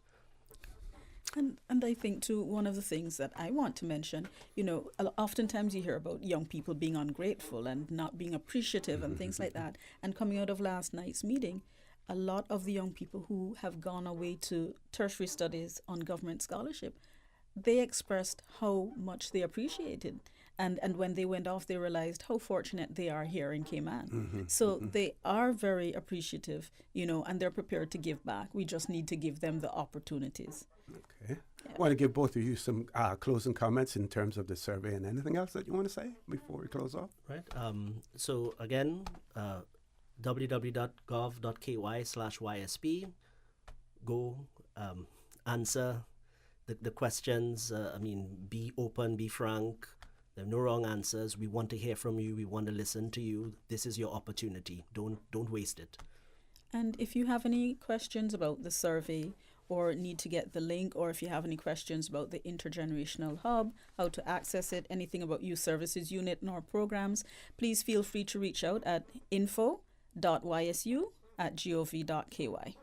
Okay, and we wish you all the best. And I'll just say here that if you want to put something together, I'm always, sort of like freelancing when I start the show.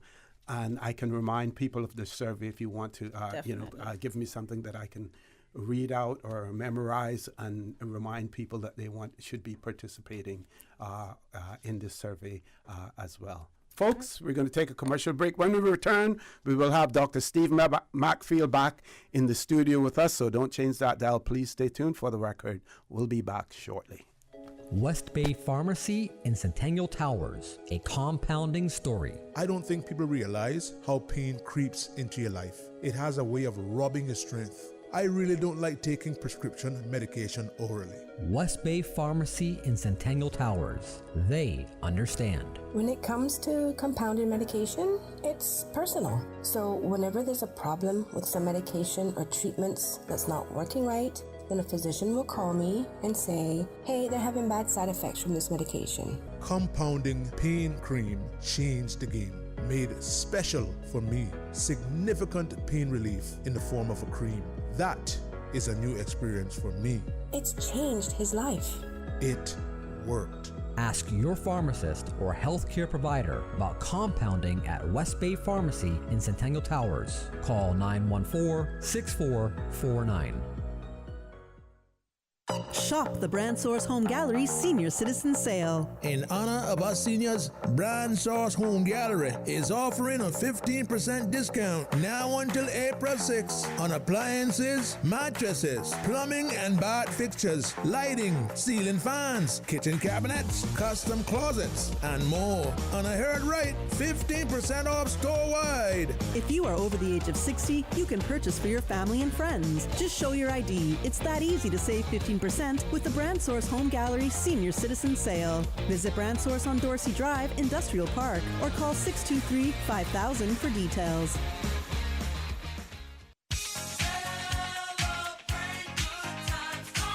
It's Digicel's 20th birthday bash, and you're invited. We are giving away 20 phones for 20 years. Win an iPhone or a Samsung smartphone as part of our anniversary celebration. Simply spend $20 or more at Digicel or be an active postpaid customer, and you could be our lucky winner. It's our way of saying thank you for 20 incredible years of connection and support from our amazing customers like you. Don't miss out on this epic celebration. Go to your nearest Digicel store today and join the party. Digicel, better connected.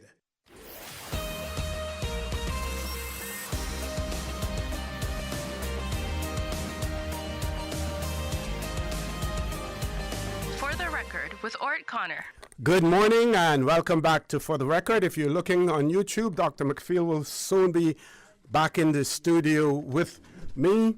And we're going to continue our conversation. I want to remind you that our phone lines are open, 949-8037, 949-6990, or WhatsApp number 925-3261 as well. So yesterday, I think it was at 11 o'clock our time, the Judicial Committee of the Privy Council in the UK gave their judgment on the Vibe cartel case. I'll call it that. It's actually there were three other defendants as well. I think there may have been another one, but that person was acquitted. And as soon as the judgment was read, I got in touch with Dr. Mcfield, and of course he was on the ball and he was on to it as well. And I wanted to get some clarity on some things. Now, the first thing that I'd like you to do, Doc, is to talk about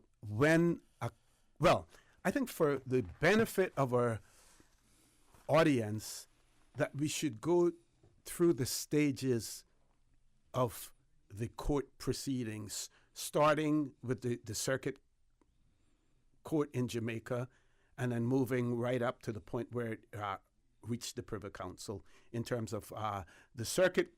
The circuit court is like a summary court. Okay. And of course, the circuit court would have been where the indictment would have been brought after you have been arrested. Similar to Cayman, after you've been arrested, it goes to the summary court, and then it depends on what the charges. They were charged with murder, so that would be like a Class A offense in Cayman. So that would be a jury trial. and then that would be tried in the circuit court, in the higher court.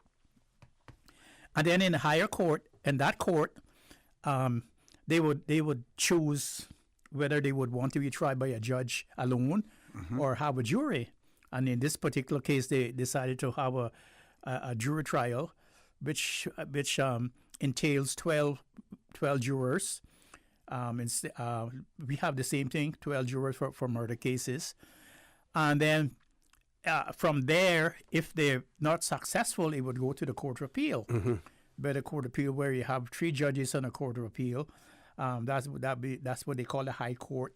They go to the Court of Appeal, and from then they would get leave to go to the Privy Council, which is the final Court of Appeal for some of the Commonwealth countries. Some people don't take their cases to the Court of Appeals, but some people do, like Cayman Islands do, Jamaica does, and some other Caribbean countries still take their cases to the Court of Appeal. So you could go directly to the Privy Council? You have to. It depends. You have to get leave to go to the Privy Council. But you could bypass, in some instances, you could bypass the Court of Appeal. No, you have to go through the Court of Appeal first to get to the Privy Council. Yes, so that's how it is. And in this particular case, they were charged with murder. They went through the system. They went to the Court of Appeal. They were convicted by the 12-man jury, by the 11-man jury. In this particular case, because one of the jurors were let go before the trial began, I think for illness or sickness or something like that, and then the case was tried with 11 jurors. Now the Jamaica Judicature Act says that you cannot try with less than 11 jurors, and so. But the case was tried with 11 jurors, and then after the Court of Appeal, they were convicted, and they went to the court. They appealed to the Court of Appeal, which took 4 years. I mean, I can't understand why would it take 4 years for the Court of Appeal to go to the Court of Appeal and to get the judgment from the Court of Appeal took 4 years. So in all, they have been now incarcerated for 11 years. And then they got leave after they got convicted for the Court of Appeal to go to the Privy Council. And this was the 3rd year in the Privy Council. And then they agitated for the Privy Council to have a quick hearing, and the Privy Council heard the case last month. In 2 days. For 2 days, and then they gave their judgment this month, in March. Okay. And so and what the Privy Council did, the Privy Council quashed the convictions of the 3 accused, of 4 people, and send the case back to the Court of Appeal for the Court of Appeal to decide whether or not they should have a retrial. Okay. The word quashed. Quash. What does that mean? That means they vacated the judgment. They vacated the jury trial. They vacated the conviction, and they sent it back to the Court of Appeal to see whether or not the Court of Appeal to decide whether or not they should have a retrial. Because remember now, although the convictions are not against them, they're still charged, and they're still in custody. So the question would be now whether or not the DPP would go before the Court of Appeal to argue that they should be retried. And of course, the defense would say they should not be retried because of the long time they spent in jail and because of all the evidence. And then the question then is whether or not they're entitled to bail. Now, I was looking at a particular scenario, and the length of time that they have spent in custody, including after the conviction, because they had been, a couple of years there before the actual trial took place. And then the trial itself lasted some 6 to 4 weeks or something like that as well. And with an argument to the DPP that says, listen, these men have already spent so much time incarcerated. And now, bearing in mind that the conviction was quashed, so there is no such thing as a conviction. You couldn't even count the period of time that they incarcerated to say, well, we won't prosecute because they've already been in jail for this period of time. Because at some point in time, if they're successful, they're going to want to be compensated by the Jamaican government, by the courts, for the time that they were spent being incarcerated. That's right. What they would say unlawfully incarcerated. Yes, that's right. And of course, part of the conviction has to be blamed on the DPP in Jamaica too. Yeah, because of their stance in chambers when the whole matter came up about the tainted jurors. And that tainted juror situation, it didn't occur on one occasion, it didn't occur on two occasions, but it actually occurred on 3 occasions. The first one was when one of the jurors was seen talking with the defense attorneys. Yes. Then the second one had to do with one of the jurors whose son was locked up in the Horizon Adult Correctional Center, and she went to visit her son. One of the defendants recognized her and spoke to her son about her, and she felt fearful after that, and she was eventually excused. And that was brought to the judge's attention also. Yes, and the third one. And the most egregious one then was the one where the foreperson,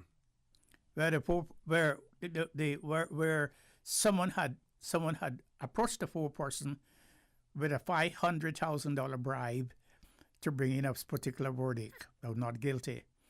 And not only that, but she had alerted the other jurors to the bribe, and they were aware of it, and they were aware of it months before the trial ended.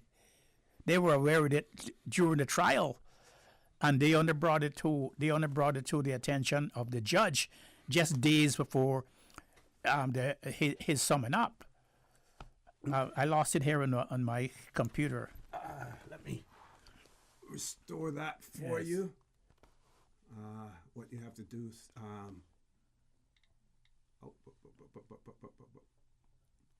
let's get you back. There we go. Yes. So what I'm going to do, Doc, I'm going to read you an paragraph 47 of the go to paragraph 47 of the judgment. Yes. And this is extremely important. What the Privy Council said. It says we are not concerned solely with the rights of the prosecution, but also with the right of the defendant to a fair hearing before an independent and impartial court. The fact that the prosecution might be prepared to waive an irregularity does not absolve the court from its responsibility to ensure a fair trial. In order to maintain public confidence in the administration of justice, it is necessary to do justice to both prosecution and defense so that the guilty may be convicted and the innocent acquitted. How important is that paragraph in terms of the administration of justice and jurisprudence? That's very important because it reminds me of what Miss Nita KC, King's Counsel in Jamaica, said. The justice knows no color, no age, no nationality, or no richness or no poorness. Justice is completely blind, and in this respects, it was a material breach of the rights of these people for Judge Campbell, as he was named, to have continued a case where the jury were, where a bribe was made to the jury was contaminated, and in those respects, the prosecution went into the judge's chambers along with the defense, and they was brought to their attention, and the defense objected for the judge to carry on with a tainted jury, with a jury that was contaminated, and the prosecution said, "Oh, it's okay with us.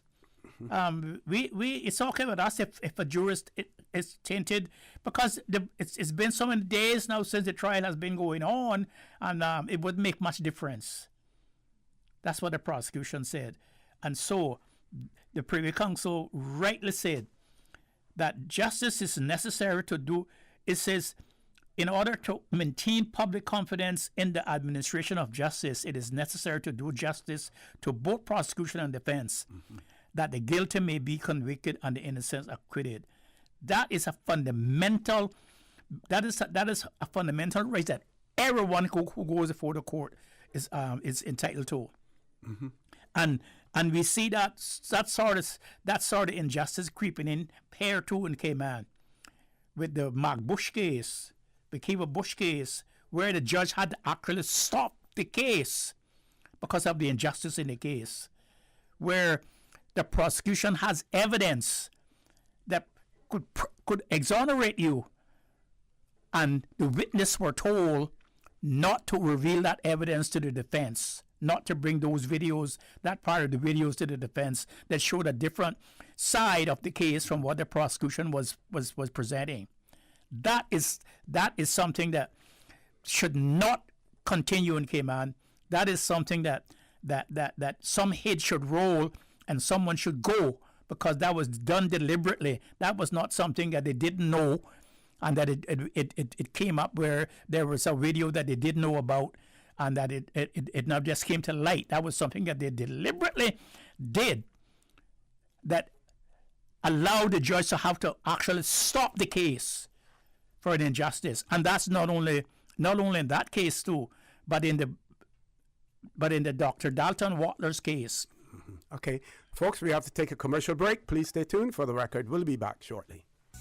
At Doctor's Hospital, we know life happens, and usually when you least expect it. So when unexpected medical issues arise, you need quality care close to home. Located in the heart of Georgetown, our accomplished team of physicians and medical staff treat minor urgent conditions such as migraines, chest and abdominal pain, shortness of breath, burns, broken bones, open wounds, and more. 24 hours, 7 days a week with no appointment necessary. Peace of mind is important when life happens. At Doctor's Hospital, we're always here just for you. Need to speak to someone? Call 949-6066. You know, as a little girl, I dreamt of traveling to faraway places and foreign lands. I tell you what though, no more dreaming. I'm going flying with Cayman Airways. How blessed are we in the Cayman Islands to have a very own national airline? Girl, you can fly to so many international destinations without the hassle of connecting flights. On top of Jamaica, Cuba, and Honduras, you got non-stop flights from Cayman to New York, Miami, Tampa, and even Denver, Los Angeles, Panama, and child, they now have Barbados. Going to be a little cafe con leche and Hollywood Squares for this old gal. Make your travel dreams come true with Cayman Airways, offering non-stop flights for non-stop adventures in Panama, LA, and many more places in between. For details and to book, call 949-2311, contact a travel agent, or visit CaymanAirways.com. Cayman Turtle Center is doing it again. Get ready to crawl, walk, or run. Lace up your sneakers and join us as we stride for conservation on March 17th at the 4th Annual Turtle Crawl 5K Walk Run, hosted by the Cayman Turtle Center. For just $25, you can be a part of this incredible event, with every step you take supporting the conservation efforts for the majestic green sea turtles of the Cayman Islands. Sign up today at turtlecrawl.ky and secure your spot in this unforgettable experience. We extend a huge thank you to our amazing sponsors: Advanced Fire and Plumbing, CG Britke, CUC, Gatorade, DMS Broadcasting, Blue Water Medical Supplies, Yanni's Photography, Double M Distribution, Corporate Electric, Cryo 345, and Radio K-Man. Join us bright and early on Sunday, March 17th at 6:30 a.m. at the Cayman Turtle Center. Register now and don't miss out on the fun. Need new tiles for a lot less? Looking for luxury vinyl tiles at the best price on island? Then head to Edie's Decor Flash Weekend Sale. 15% off, store-wide, regularly priced items, wood look, and large format tiles included. Discounts on all luxury vinyl tile in store. Enjoy up to 50% off porcelain tile options. Check out massive reductions under the tent. Don't miss Edie's Decor's Flash Weekend Sale this Friday and Saturday only. Located on Eastern Avenue.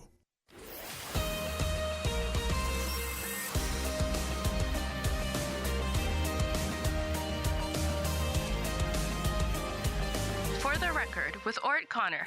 Good morning and welcome back to For the Record. Dr. Steve Mcfield is in the studio with me now. I just want to go back to conversation that we had earlier with Miss Melanie and Mr. Wilson.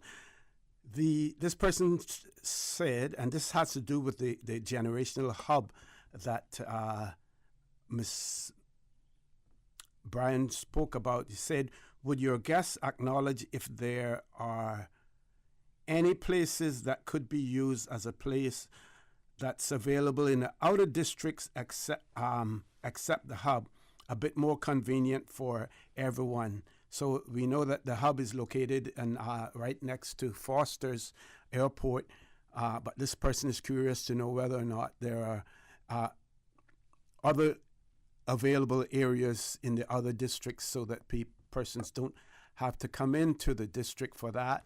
And then this other one says that may I suggest to the guests that since music is such an important vehicle for reaching and informing youth, that they make use of that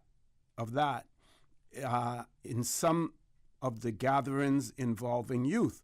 Positive music, lyrically. I am being intergenerational here. I am the 1990s. There's a lovely calypso locally about Youth Rise Up. And they're going to say that Susan would know that. Paul, I guess you would know it too. Some song, Youth Rise Up, something like that, in a genre the present day youth can identify with. So they're just suggesting some music with that. So, Doc, back to this. Now, first of all, people will be saying, what in the world is Dr. Mcfield and OC talking on For the Record and talking about this Vibes cartel judgment for?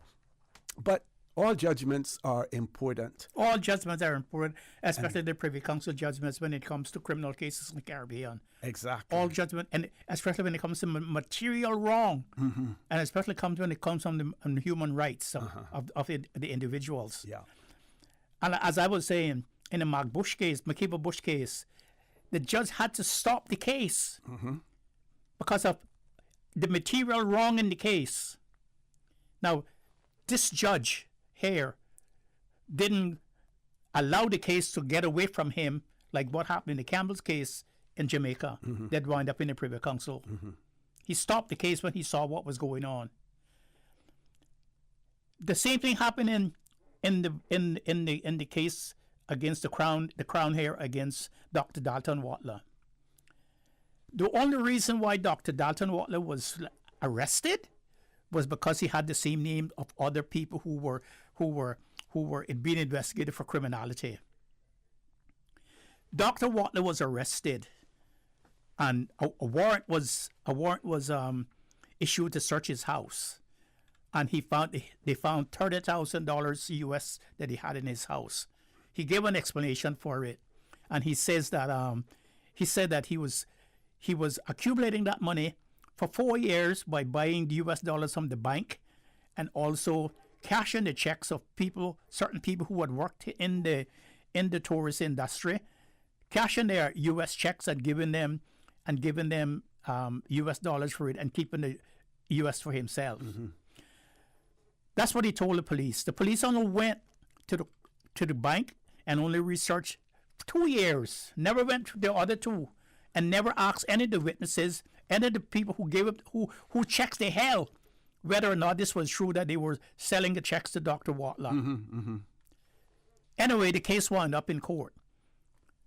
The first week, the Crown put on their evidence. And after the Crown put on the evidence, we made a no-case submission that there was no case for him to be called to meet.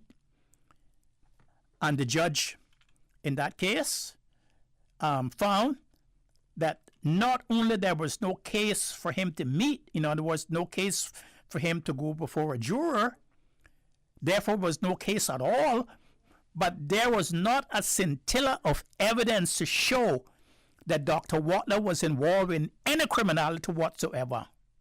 Not even one speck of evidence to prove, or not to prove, just to show that he was involved in anything, in any criminality, in anything that was wrong. And you know, that case is now over 2 years old. And the Crown still holds Dr. Watler $30,000 that he had saved in his house. And despite the letters that we have written to them, I've carried letters there personally addressed to the Director of Public Prosecutions. And they say, we didn't get them, or we didn't know anything about them. And today we have not had one answer by letter back from us as to when they are going to release Dr. Watler's money. And how long has it been since the case was concluded? Case was concluded over a year and something ago. Wow. We made an application to have the courts, because they put the money in the court. Because when you take money from people, after so many hours, you got to put it in the court for safekeeping.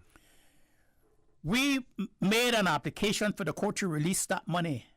And today, that was nearly a year that we have not even had a date set for that case to be heard in court. Wow. When, after the case was over, that the Crown lost the case, and the judge said there was not a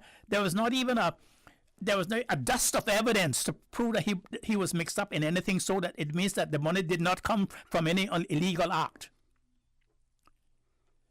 The prosecution told us, well, we will release the money when we get the judgment. We'll see what the judgment said.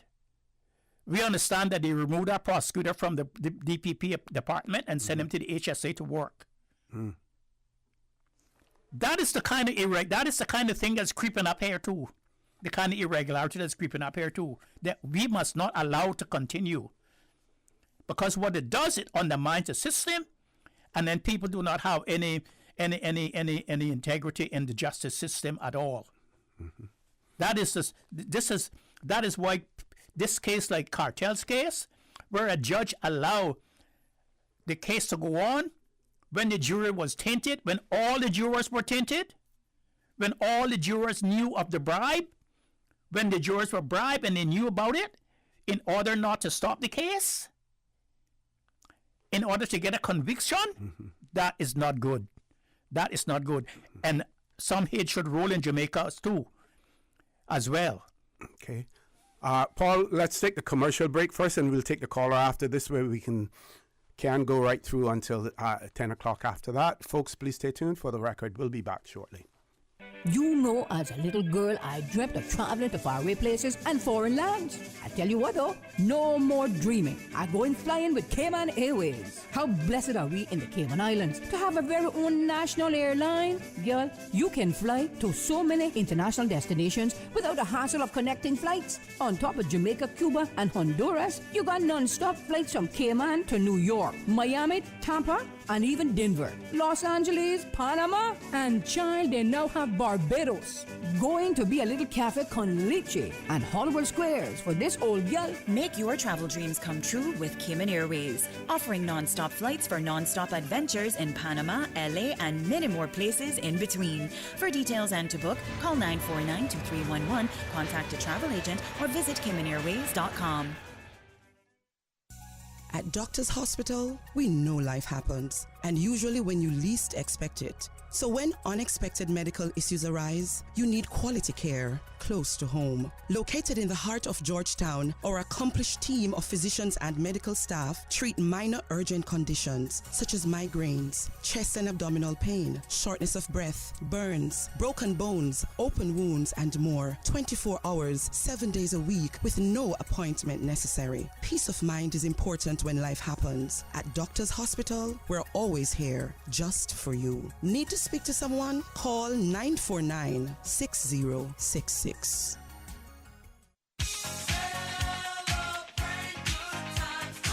It's Digicell's 20th birthday bash, and you're invited. We are giving away 20 phones for 20 years. Win an iPhone or a Samsung smartphone as part of our anniversary celebration. Simply spend $20 or more at Digicell, or be an active postpaid customer, and you could be our lucky winner. It's our way of saying thank you for 20 incredible years of connection and support from our amazing customers like you. Don't miss out on this epic celebration. Go to your nearest Digicell store today and join the party. Digicell, better connected.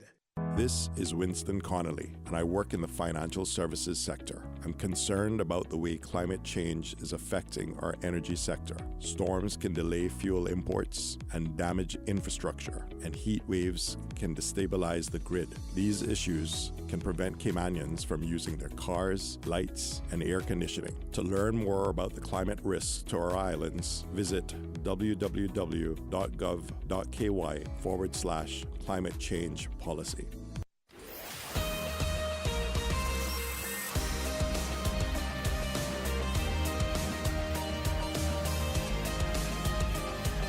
For the Record with Orrett Connor. Good morning. Welcome back to For the Record. We're on the last leg of the show this morning.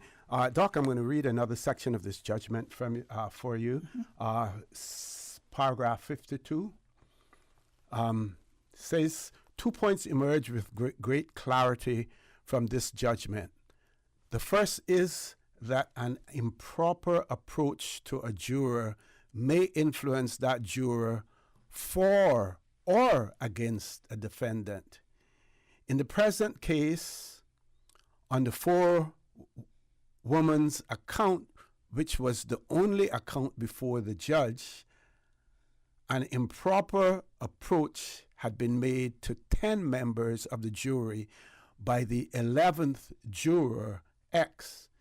In the circumstances of this case, there was a danger that the attempted bribe might operate consciously or unconsciously on the mind of the other jurors so that they would overcompensate, for example, by assuming that the offer must have emanated from one or more of the defendants and they must therefore be guilty. The judge took no account of this risk of overcompensation by jurors who had been offered bribes.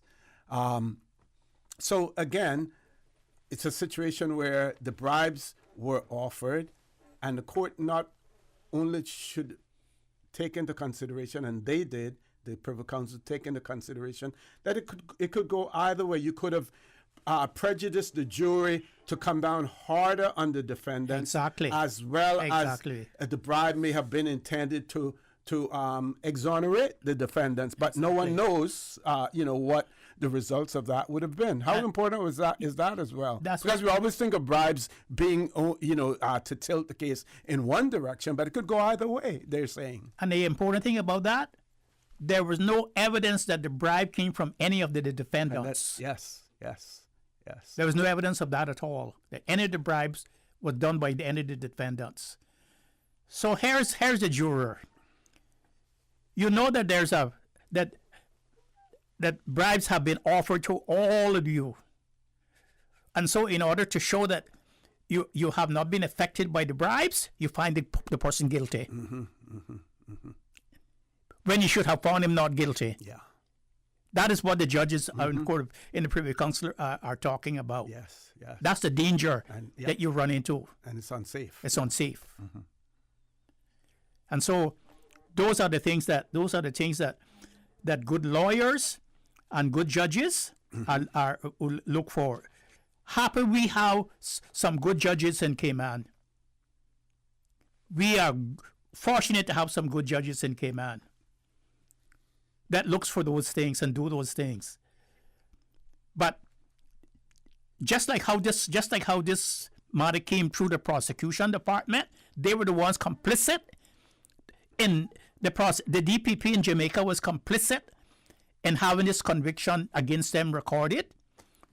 That they knew about you know how they knew about the bribe?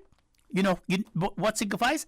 After they were convicted, the juror who had tried to bribe the case was arrested. Yep. And convicted for the bribery. And imprisoned. Yep. Mm-hmm. Now, here's another paragraph that I think is important. That's paragraph 53.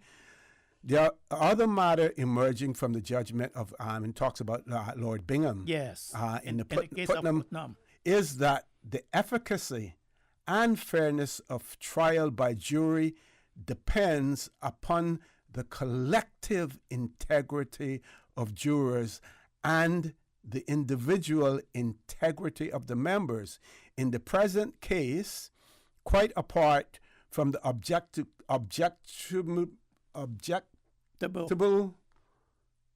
objectable continued presence of juror X as a member of the jury, there was a real risk that the contamination emanating from his improper approaches had spread and had influenced the other jurors. And that phrase, that the integrity of jurors and the individual integrity of their members is that the fairness of a trial depends on that, is so important as well. Yes.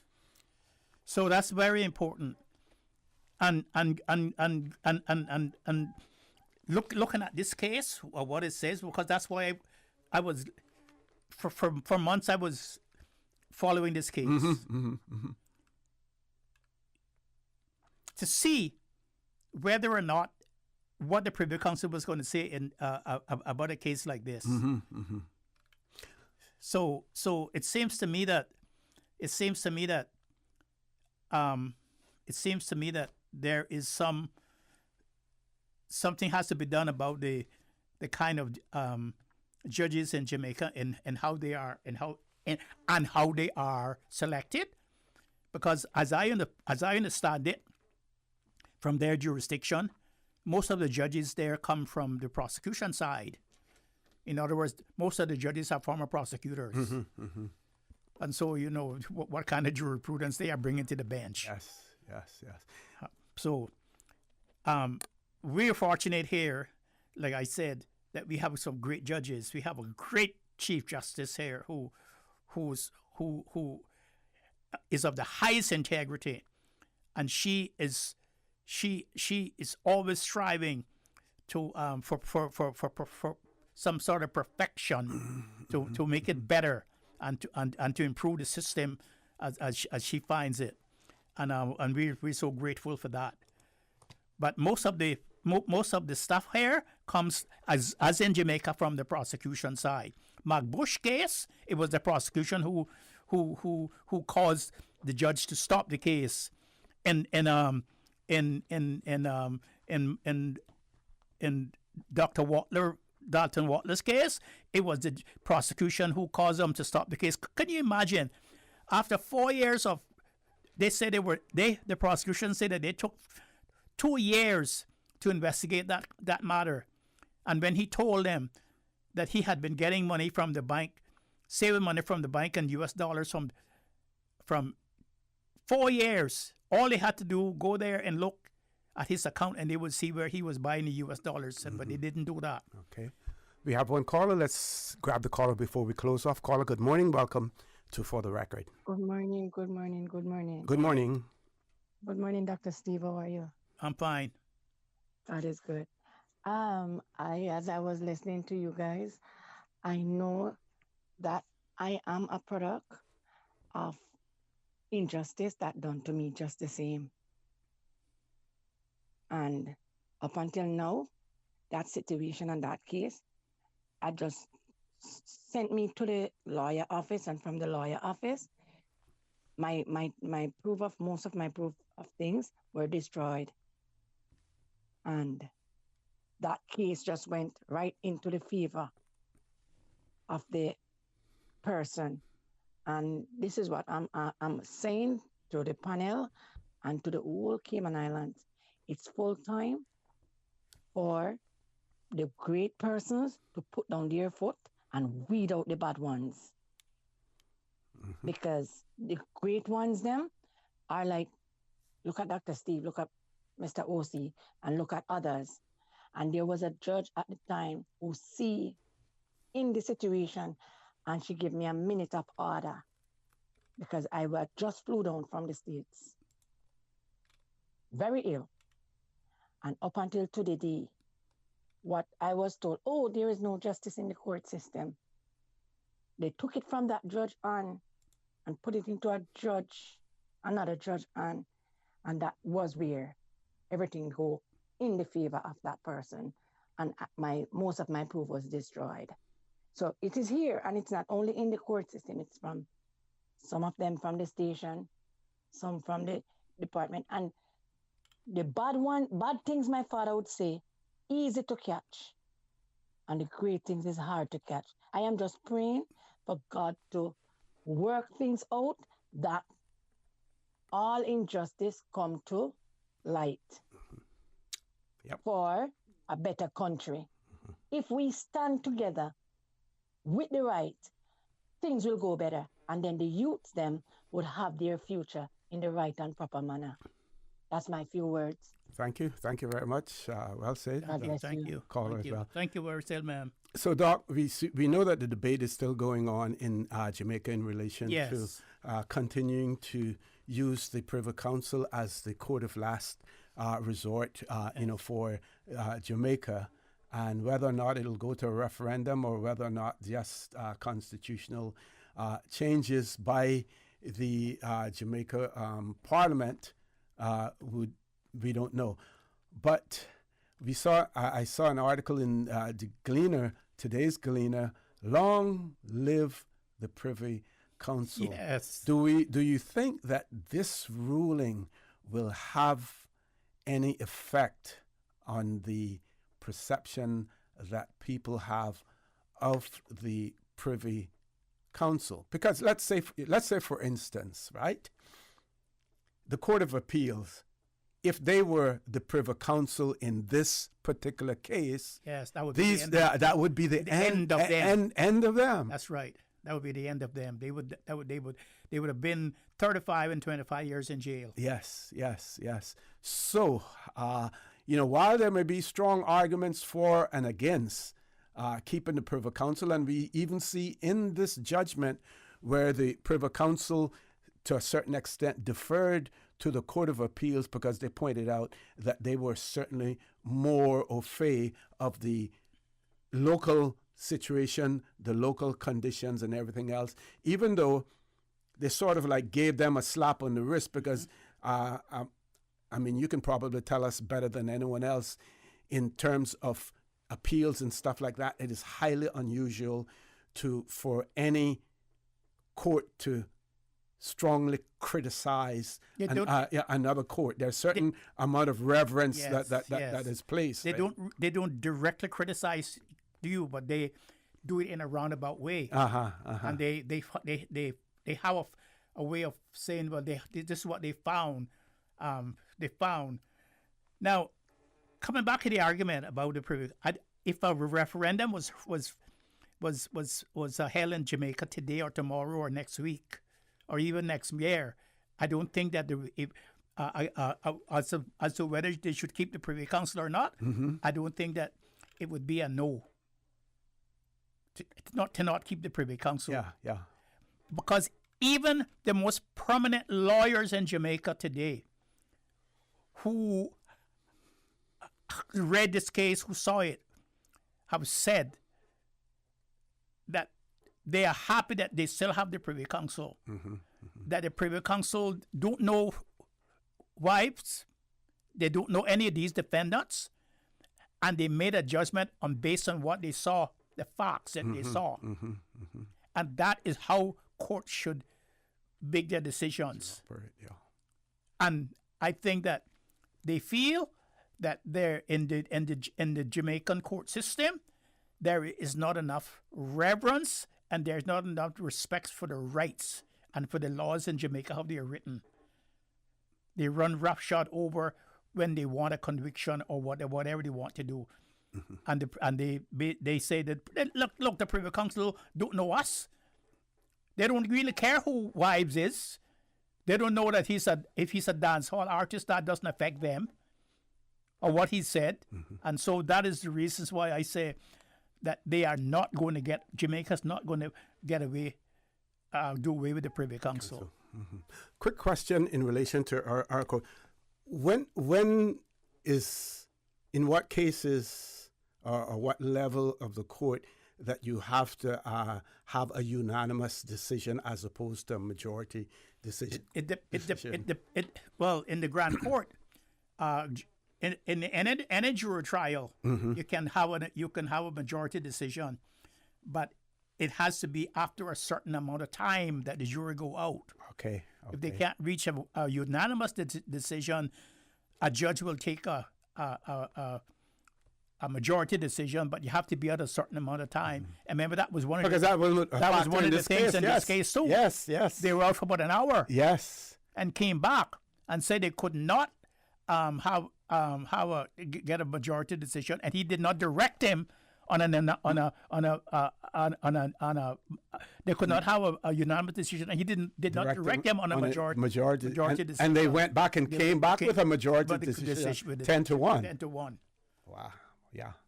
Doc, I want to thank you. Thank you very much. I know we had to interrupt this morning because we had some scheduling issues, but thank you for returning. Hope you have a great weekend and look forward to some interaction next week as well. Folks, to all of you who have contributed to the discourse as well, we want to thank you. We urge you to continue to support your radio station, Radio Cayman. Join Sterling Dwayne Banks at 12:15 for Talk Today. And as usual, we ask the good Lord to bless these three beautiful, wonderful Cayman Islands.